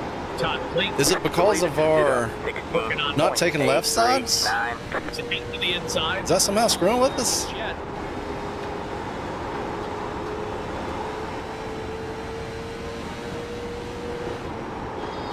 Wally gets a nose on me, he might pass me. A lot of guy that might be very similarly paced as you in front of you. What is the best strategy to try and make that pass and get it to stick? Is it just trying to run where they're not, go to the more dominant line? I guess I'm going to force him to go on the inside. You're trying to take the position away from a guy that's very similar in pace. He's trying to set it up here. It's one of the toughest things to run behind somebody and try to plan a pass and stay quick. Because you need to be pretty quick to get alongside of someone that's pretty close to your pace. The best way I kind of try to do it is to just picture them not even being there. I try to just make that car invisible, hit my marks. And that's another thing is when you're behind a car like these cars, specifically, it's hard to see around that car. It just takes up so much of your vision that it's hard to hit your marks. So if you could just kind of... Right rear started to give out a little on that one. In there, the best way to do it, but then not... This might be where Wally drops off. Yeah, look. Just to confirm it here with a couple laps. At the end of the day, you do what you got to do. As we continue to watch this battle here, the top 5 cars all very close together. I'll even make an argument the top 8 all really close contention here. The top 5, you can pretty much throw a giant tarp over all 5 of them at this point. Turzak in front of McCann and Wally. That's your top 3 as they jump to Josh Stewart here. I think that's a lap car. Yep. Lets the field go by. 936. Nose to tail lap lock mode here, it looks like. 5 laps shy of halfway. We'll stick with it for now, and after the halfway point, we'll jump to an HBR TV side-by-side break.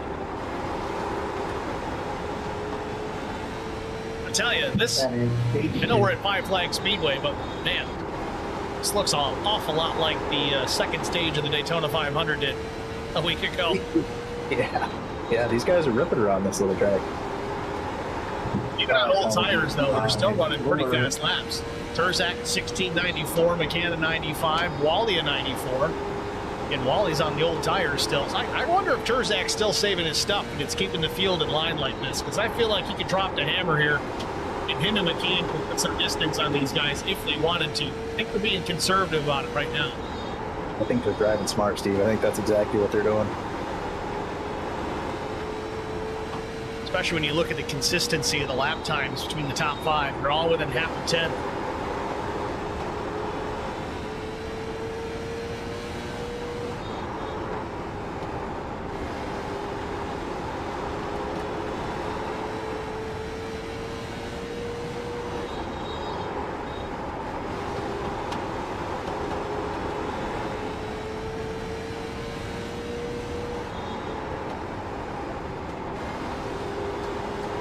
Zach maintaining about a car length, maybe a little bit less on Brian McCann, and you see it now. McCann's starting to put some distance on Chris Foley. These guys are picking up the pace just a little bit. Granted, they all did run pretty similar lap times yet again.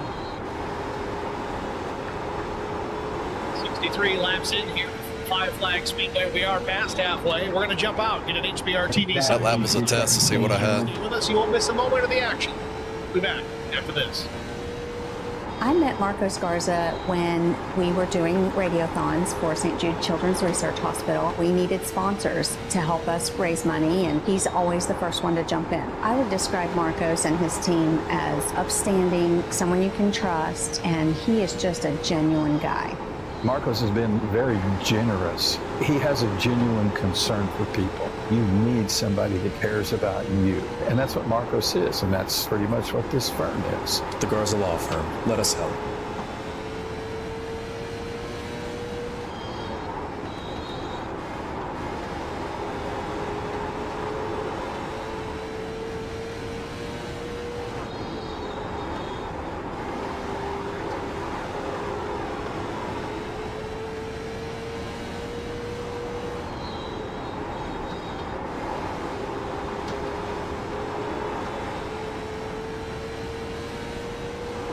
Well, they got passed.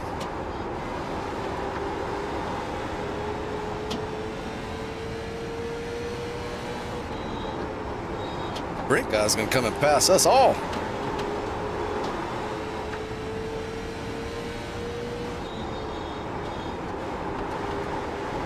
The leader just did a 16.933.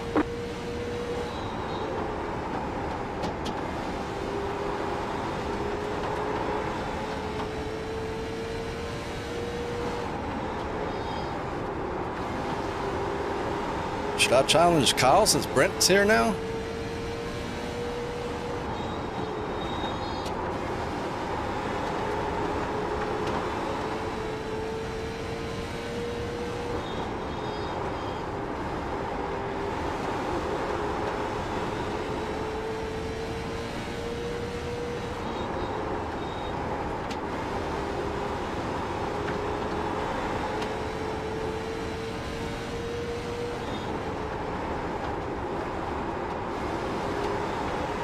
I think I can.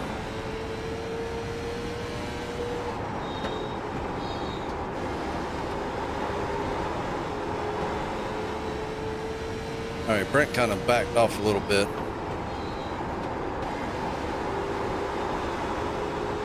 He may have used his tire to catch up to us. Now he's dropped off.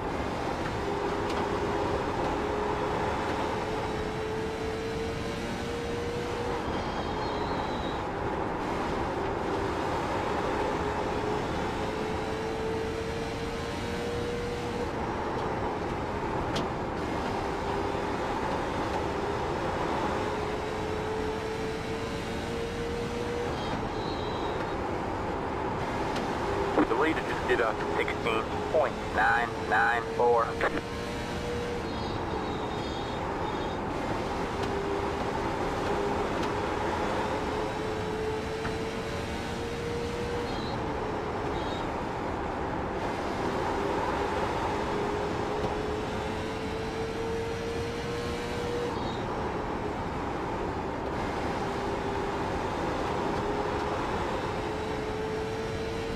At 5 Flag Speedway, 50 laps to go.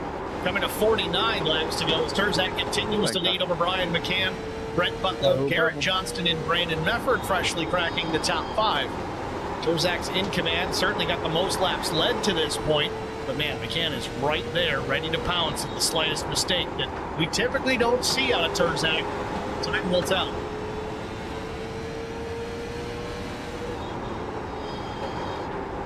Zach, during the break, we were talking about how difficult it can be to pass at some of these short tracks. We saw that the tire advantage in race number 1 was pretty significant as far as lap times were concerned, but with the reduced track temperature here, 59 degrees cooler at the start of the race compared to the first race, might have taken that second lane away just a bit. Not a single file action here throughout the latter half of this race.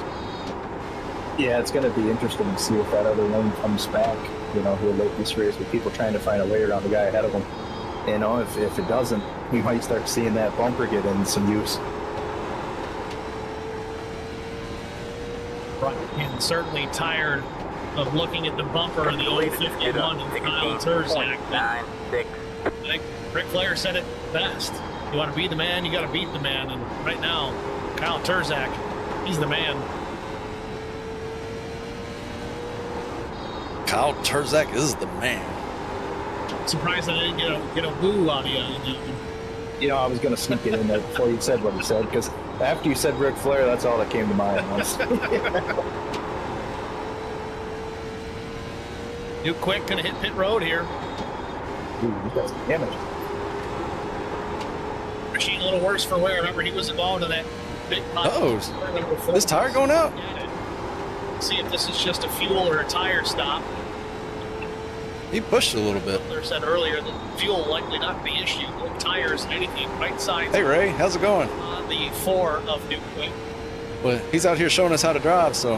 There's something it's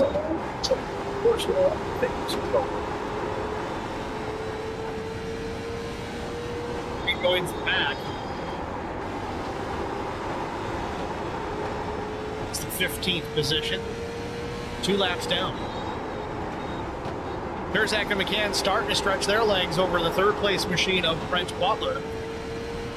It's kind of what he said early on. We kind of expected that if these guys needed to, they could hammer down and put some distance between themselves and the rest of the field. But here we are, we're getting closer. I don't need to do that again. 6 laps complete of 125. Yeah, we were seeing those lap times, the last 20 or 30 laps hovering around like the 7. Kyle did it that time. He set, you know, a high 17.0. But we're just dropping into the 16s here. Most of these laps, these top 2 are starting to put a little go pedal in it. And last time by, 17.03 for Terzak and a 17 flat for Ryan McCann. So tires starting to go away for these guys. Got Chris Wally back in the 9th position. He is likely in desperate need of a pit stop here. Did not take tires, did not fit at all for that matter. And we still got 35. On the lead lap, I think he'd be itching to take those tires. Be curious to see if the other drivers that made their pit stops previously, if they stay out. Is that a black flag hitting a green cone? To get that second set. I know in the big speedways it is. Great timing, Steve. If I remember, it's 16 4s and 5s in practice on the brand new tires. I'd love to have some brand new freshers going out for the finale of this thing. Impressively, though, Terzak just ran a 16.9. He backs it up with a 17.04, and then McCann runs a 16.9. Come on. Punch and counter punch.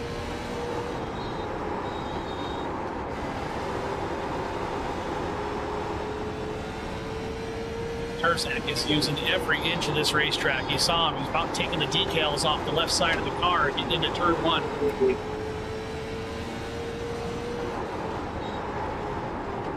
Clive Cleek going to get in the way of the leaders here for a moment. Stays up the racetrack. And my right front's done. Exit of turn 4 was a little hairy for the top 2.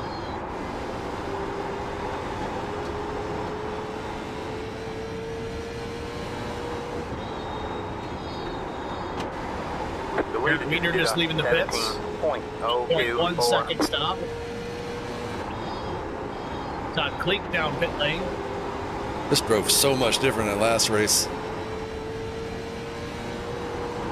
Makes you wonder, Steve, you know, are we having right front problems again? I mean, I know that I guess the green cone is not a black flag. First race, but it's been under the green for quite a while. I think we had a little more yellows to break things up in the previous race.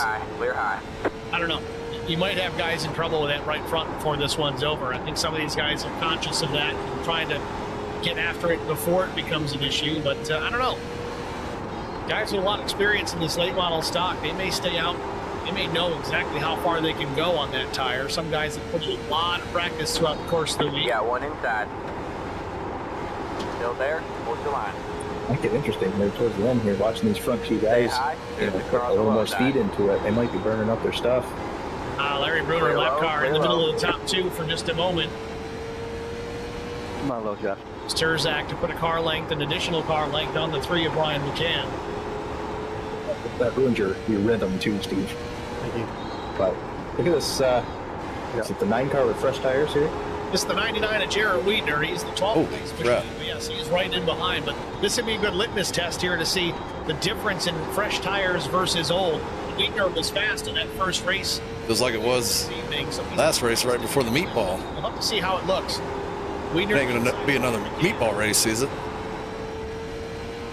McCann's smart enough to let him go. Yeah, you want him to get by as quick as possible and maybe chase down 17.039. Possible. Wiedner, I would imagine, just took the right side from the 12.1 second stop. There's no way they're going to bang out 4 tires in that amount of time. It's typically 22 to 25 seconds, depending on how clean you get into that pit stop.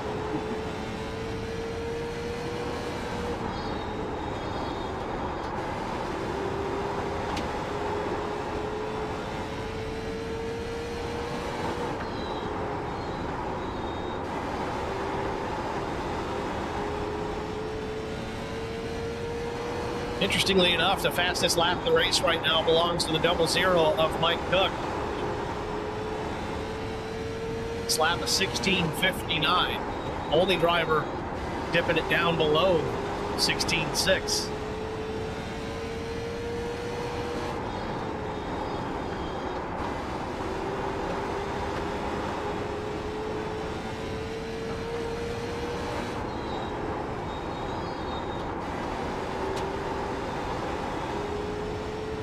See McCann now, he's about 4 car lengths behind Turzak here with less than 25 laps to go. What do you think the real issue here with Brian is at this point? Has he burned up his stuff?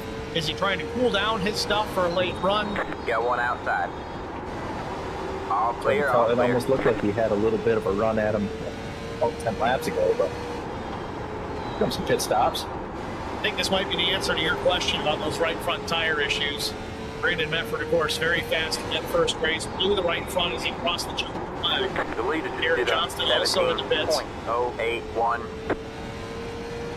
Is the tire going to last to the end of the race? Medford with the right side. Looks like a lot of people have already pitted. Or these... 2-tire stop for both drivers. They get back in the action here with about 20 laps to go.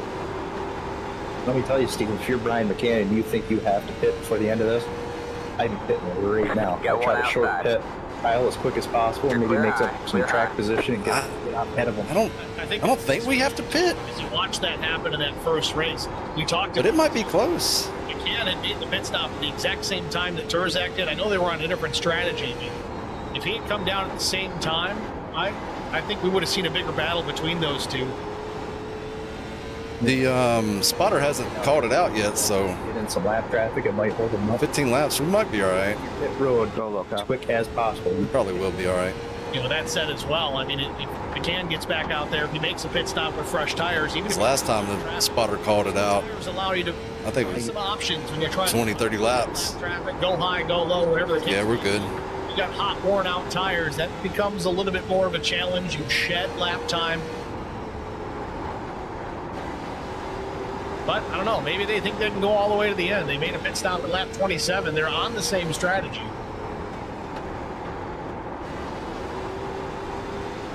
Really a tough call to make, you know, if it stays green and you can make it without blowing your right front. Hey, Doug, I wasn't even close. Stay out. But boy, if caution comes out, it's going to get really interesting. Thank you anyway. Stay low. All clear, all clear. The leader just did a 17.187.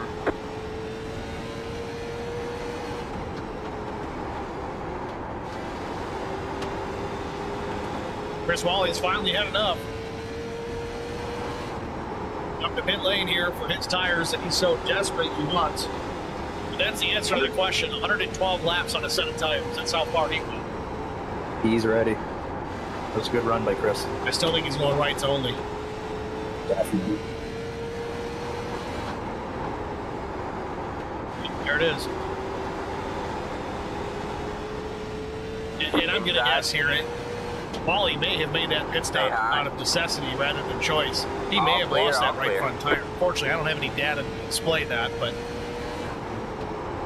10 to go at the line.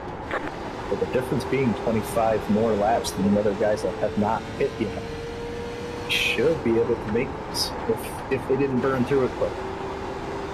Yeah, these guys are pretty spot on about taking care of their stuff, though. I mean, a 98-lap run with caution mixed in there, I think they're going to be okay. The wheel settings for last race. That's the thing, you know, when I race, not translate to this race. 50%. And your chief pipes up and says, you know, you better start taking care of it. But, you know, from that point to a meatball, that's interesting. It happens quick and it's sudden. You know, there's almost no way to know. You feel a little bit more of a wheel shake, you know, right before the meatball, but that's about it. Well, I mean, to me, it almost sounds like by the time that crew chief goes, hey, gotta save me some tire here, I think it's almost too late. You gotta take care of that tire. Zach said thanks. You know, correct me if I'm wrong. I've been out of the seat for a little while. My experience was you gotta take care of the tire in the first 10 or 15 laps. That's gonna dictate how that tire behaves and responds and how it wears out throughout the course of the run. If you don't do that, you're gonna be in trouble in the latter stages if it stays green. Go a little quick. Absolutely. I've learned that through a lot of these league races that your first 20 laps is it's pretty paramount to how those tires are going to go. Clear low. 8 laps to go. We've got 4 cars on the lead lap. Kyle Terzak, Ryan McCann, Brent Butler, and Matt Cobb. You're in a podium position. Top started 4th. He runs 4th. Brent Butler, our biggest mover on the day. He's up 15 positions, started almost last.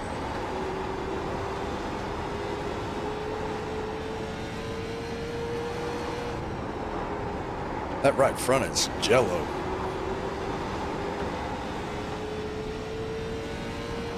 Terzak starting to cut through some lap traffic. Not the case with the 00 of Mike Cook. Cook's Be able to cook some chicken on it after this race. Back in the 9th position, still not on the lead lap. Might have got 1 lap back there.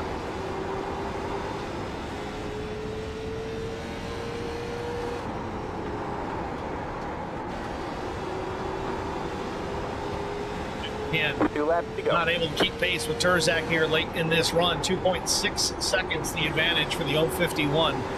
Don't hit me. Go low. Inside. All right, man. It's white flag this time by. 1 more to go. Clear low, clear low. The lead Checking out Brandon Mefford here. Runs in the 6th position. 4, 5. You got 1 inside. Still there. Clear low, clear low. For Brandon, though, he is not on the lead lap either. Might be down 2 laps, actually. He's to the inside of the 3rd place machine of Brent Butler. Garrett Johnston's going to... Garrett's got fresh tires, too. There's the flag. Mefford moves himself up into the 5th spot. Great job, driver. Terzak 3 and 4 here. Going to look for the white flag. Well, it answers that question. Good job, guys. Terzak started 13th here tonight, finished 3rd in the first race, but he's been dominant here. Thanks, Ray. Couple of more corners, and he'll take the win here at 5 flags. That cop awfully slow, but that's all right. It's not going to make a difference. Kyle Terzak takes good race, good win, Kyle. 5 flags, race number 2 in the books. I don't like this place. Need unlimited tires. Appreciate it. Tires were 44.71. Zach, your race winner. Brian McCann comes home as the runner-up. Brent Butler finishes in the 3rd position. My one's a little bit different. Hold on. Where's Terzak's just going to... We were sitting on 7 on the right front. Flag. All right, Brian, have a good week. Yeah. Wow. All right, man, have a good one. Didn't stay there very long, but that's okay. We're going to step aside here, get our break. 7% and 67. I knew I was next week. I met Marcos Garza burning that right front up a little bit. Radio. I didn't know I was burning up that much. Children's Research Hospital. We needed sponsors to help us raise money, and he's always the first one to jump in. I would describe Marcos and his team as upstanding, someone you can trust, and he is just a genuine guy. Marcos has been very generous. He has a genuine concern for people. You need somebody that cares about you. And that's what Marcos is. And that's pretty much what this firm is. The Garza Law Firm. Let us help.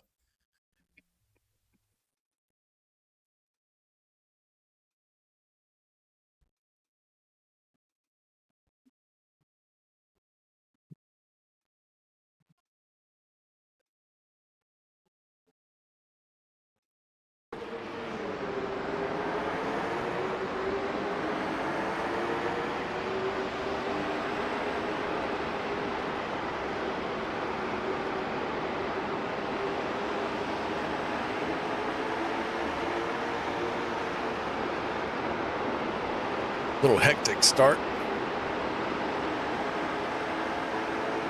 It worked out pretty good at the beginning, just going up the middle.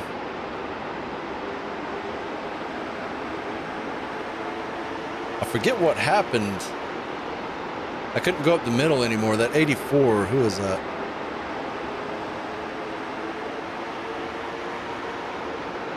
I don't see an 84.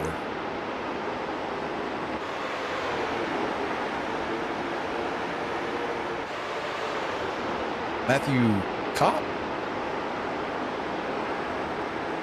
Oh, now I see it.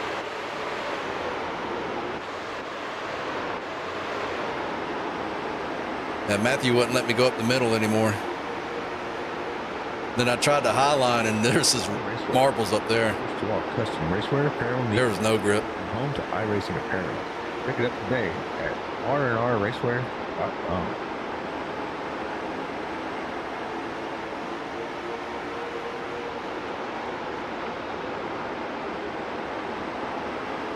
Spartan Then I got stuck on Brandon. Logistic Management is your We almost walled it. all your shipping needs. 53-foot dry van shipments, auto transport shipments, full service in-house brokerage, drop lot facilities, just-in-time deliveries to all auto manufacturers, facilities in St. Louis, Missouri, Kansas City, Missouri, and Indianapolis, Indiana. Spartan Logistics LLC, proud sponsor of the IROC series, Kyle Steffens UMP modified and Silver Crown driver, and Gordy Let's see what Kyle's got to say. Outlaws late model. Visit us at spartan-logistics.net and find us on Facebook. Back at Five Flags Speedway, the Twin 125 event in the books. We've got a new top three: Kyle Turzak, Brian McCann, and Brent Butler. Three brand new drivers to the top three, with the exception of Turzak. Turzak takes the checkered flag, finished third in the first race. But let's see if we can get a word with our race winner, the driver of the 051, Kyle Turzak. Kyle, it's Steve with HBR TV. You got a copy? Sir.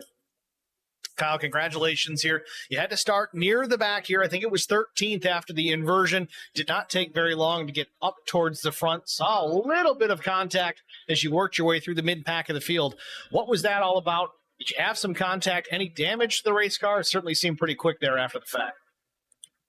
Yeah, that was sort of the race right there. It's just all about get up to the front fastest. And, I just chose where I want the, slower car. I wouldn't say slower, but where I wanted the cars to pick them off one by one. And by that stage right there, I was committed to pitting right there and staying out the entire time. And we did that right there, and I feel like that really helped us right there because, people took four, and I only took two, and I was the first one off pit road. And me and Chris made some contact. We were just racing each other. I pitched him down, and we were just coming up, and he was coming up faster than I was. But, yeah, that was a hectic race. I thought that we would have to pit right there, but judging by my tire wear, definitely not. So tire wear was certainly the topic of conversation in the first race of the evening, but 59 degrees cooler in this race certainly seemed to help things. Was there any doubt in your mind you were going to make it all the way to the end without having to pit? Yeah, as soon as we got that lap 25 caution, I just calculated how much we burned a lap and how much I had to save and everything. My tires at the end were actually pretty good. 44 on the right front, 71 on the right rear. So we saved a bunch right there in front of McCann, and he tried to peek his nose a couple times, and that's when I jumped the gun and started going. Well, it worked out in the end. You take yet another checkered flag here tonight. Next week, though, we switch things up. We take these late model stocks and do something a little bit different with them. Take them to a road course. We're going to be at Charlotte Motor Speedway on the Roval. You've got plenty of pace here in these ovals and these late models. How do you do on a road course? You know what?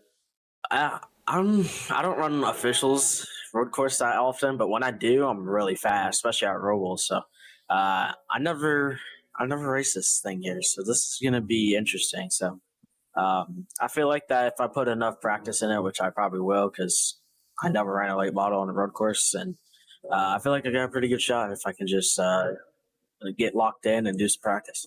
Well, for those that enjoy road course racing to any extent, we put on a league last season with this car specifically, and it was just road courses, and man, it is a blast to drive. You can really attack the corners with it. It should be fun. If you enjoy it, you're going to enjoy next week. We certainly look forward to that. With that said, go ahead, Kyle. It's Roval time, aka the best time. The main reason why I joined because I want to run these on road courses. Brian, it's Steve in the broadcast booth. You got us? Hey, I do. Brian, congratulations, man. I know you're probably getting tired of looking at the back bumper of that 051, but a strong run tonight. Really impressive in this second race, especially. You guys were all nose to tail in the top 5 for a significant portion of the race. It wasn't until later on Turzak was able to drive away. What was the handling issue on the 3? Did the right front start to go away there late? Oh, yeah, that right front turned to jello. I thought I was saving, and apparently I wasn't. And I didn't change any of the wheel settings or anything else I had dialed in from last race, but this race was completely different. And I know you've been talking about that 50-degree difference, and that showed its ugly face there at the end of that race. My tire was shot. So as far as that 50-degree difference is concerned, obviously a lot cooler. The lap times come down and things get a little bit faster, but you would think, at least the mindset, the cooler temperatures might kind of let tire last a little bit longer than the previous race. What is it that lured you into that? Was the fact that you had the handling for a while and then it went away, or what was the situation there? Yeah, I think that was probably the case. Being right behind Kyle and then Wally behind us for a long time, putting pressure on us. And there was a few times where I was getting a little worried and that I was going to get passed from third place. So I started ramping it up a little bit. And I didn't really set up a pass on Kyle, but I don't know if he recognized what I was doing or what, but he started to take off. So he was pretty much in control there. And you know, he could save his stuff while I'm trying to figure out what I'm trying to do, focusing on people behind me and trying to set up a pass. So that combined with the mindset of, yeah, it's cooler, so I'm going to use a little bit more. Well, it turned out that wasn't really the case. Well, next week, things change up a bit. We're going to go left and right at the Charlotte Roval. Turzak says he doesn't run a whole lot of officials on road courses, but he does enjoy them. We know you're pretty good on road courses yourself. You got a shot at taking this guy down next week? I haven't seen him drive on road, so I don't know. I'm decent in these cars. What, didn't you beat me in the league that we did in these on road? Brian, I'm trying to talk you up here. I'm trying to give you some points here. I'm pretty sure you came in first or second, right? Yeah, I think so. I don't know if I don't remember. But anyway, yeah, I mean, we're gonna go there and give it all we got. I'm gonna try to get my brother in there. He's the road course master, so hopefully he can come in there and show Kyle. Oh, Brian, we're certainly excited for you. You know how I am with the road courses. That's going to be a fun one for us for sure. Again, congratulations on a strong second place once again, man. Who do you want to thank? Yeah, man, my family, you for doing the broadcast, league admin, race control, amazing job. Drivers for showing up and giving us a great race here. Everybody watching tonight and our sponsors, thank you. All right, Brian, we'll talk to you next week, man.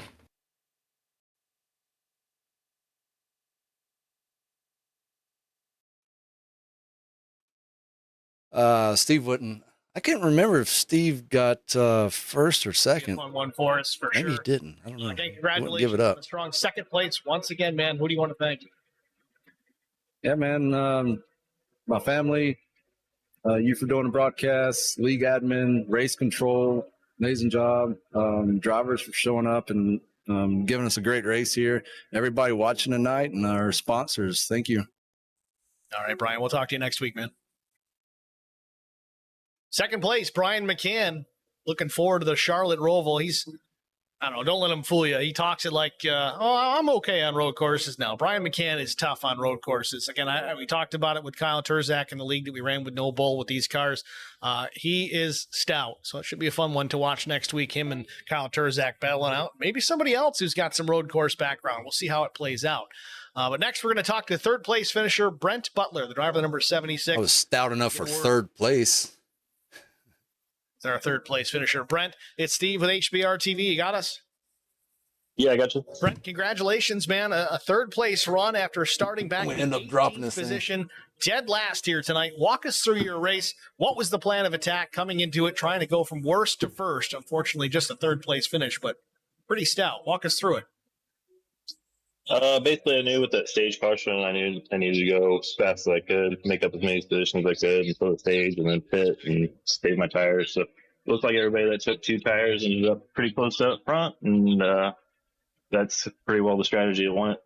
Well, it worked out for you. Top 3 finish here. Race number 2 at 5 Flags. Race 1 didn't go so great for you, so great recovery. We move into next week of the Charlotte Roval. The top 2 guys, they're pretty decent on road courses. At least they think so. How do you fare on the tracks where we have to turn right as well as left? Normally endurance races I do okay on the road courses, but as far as outright speed, I kind of struggle on road courses. But we'll see how these things go. Never drove on a road course, so excited.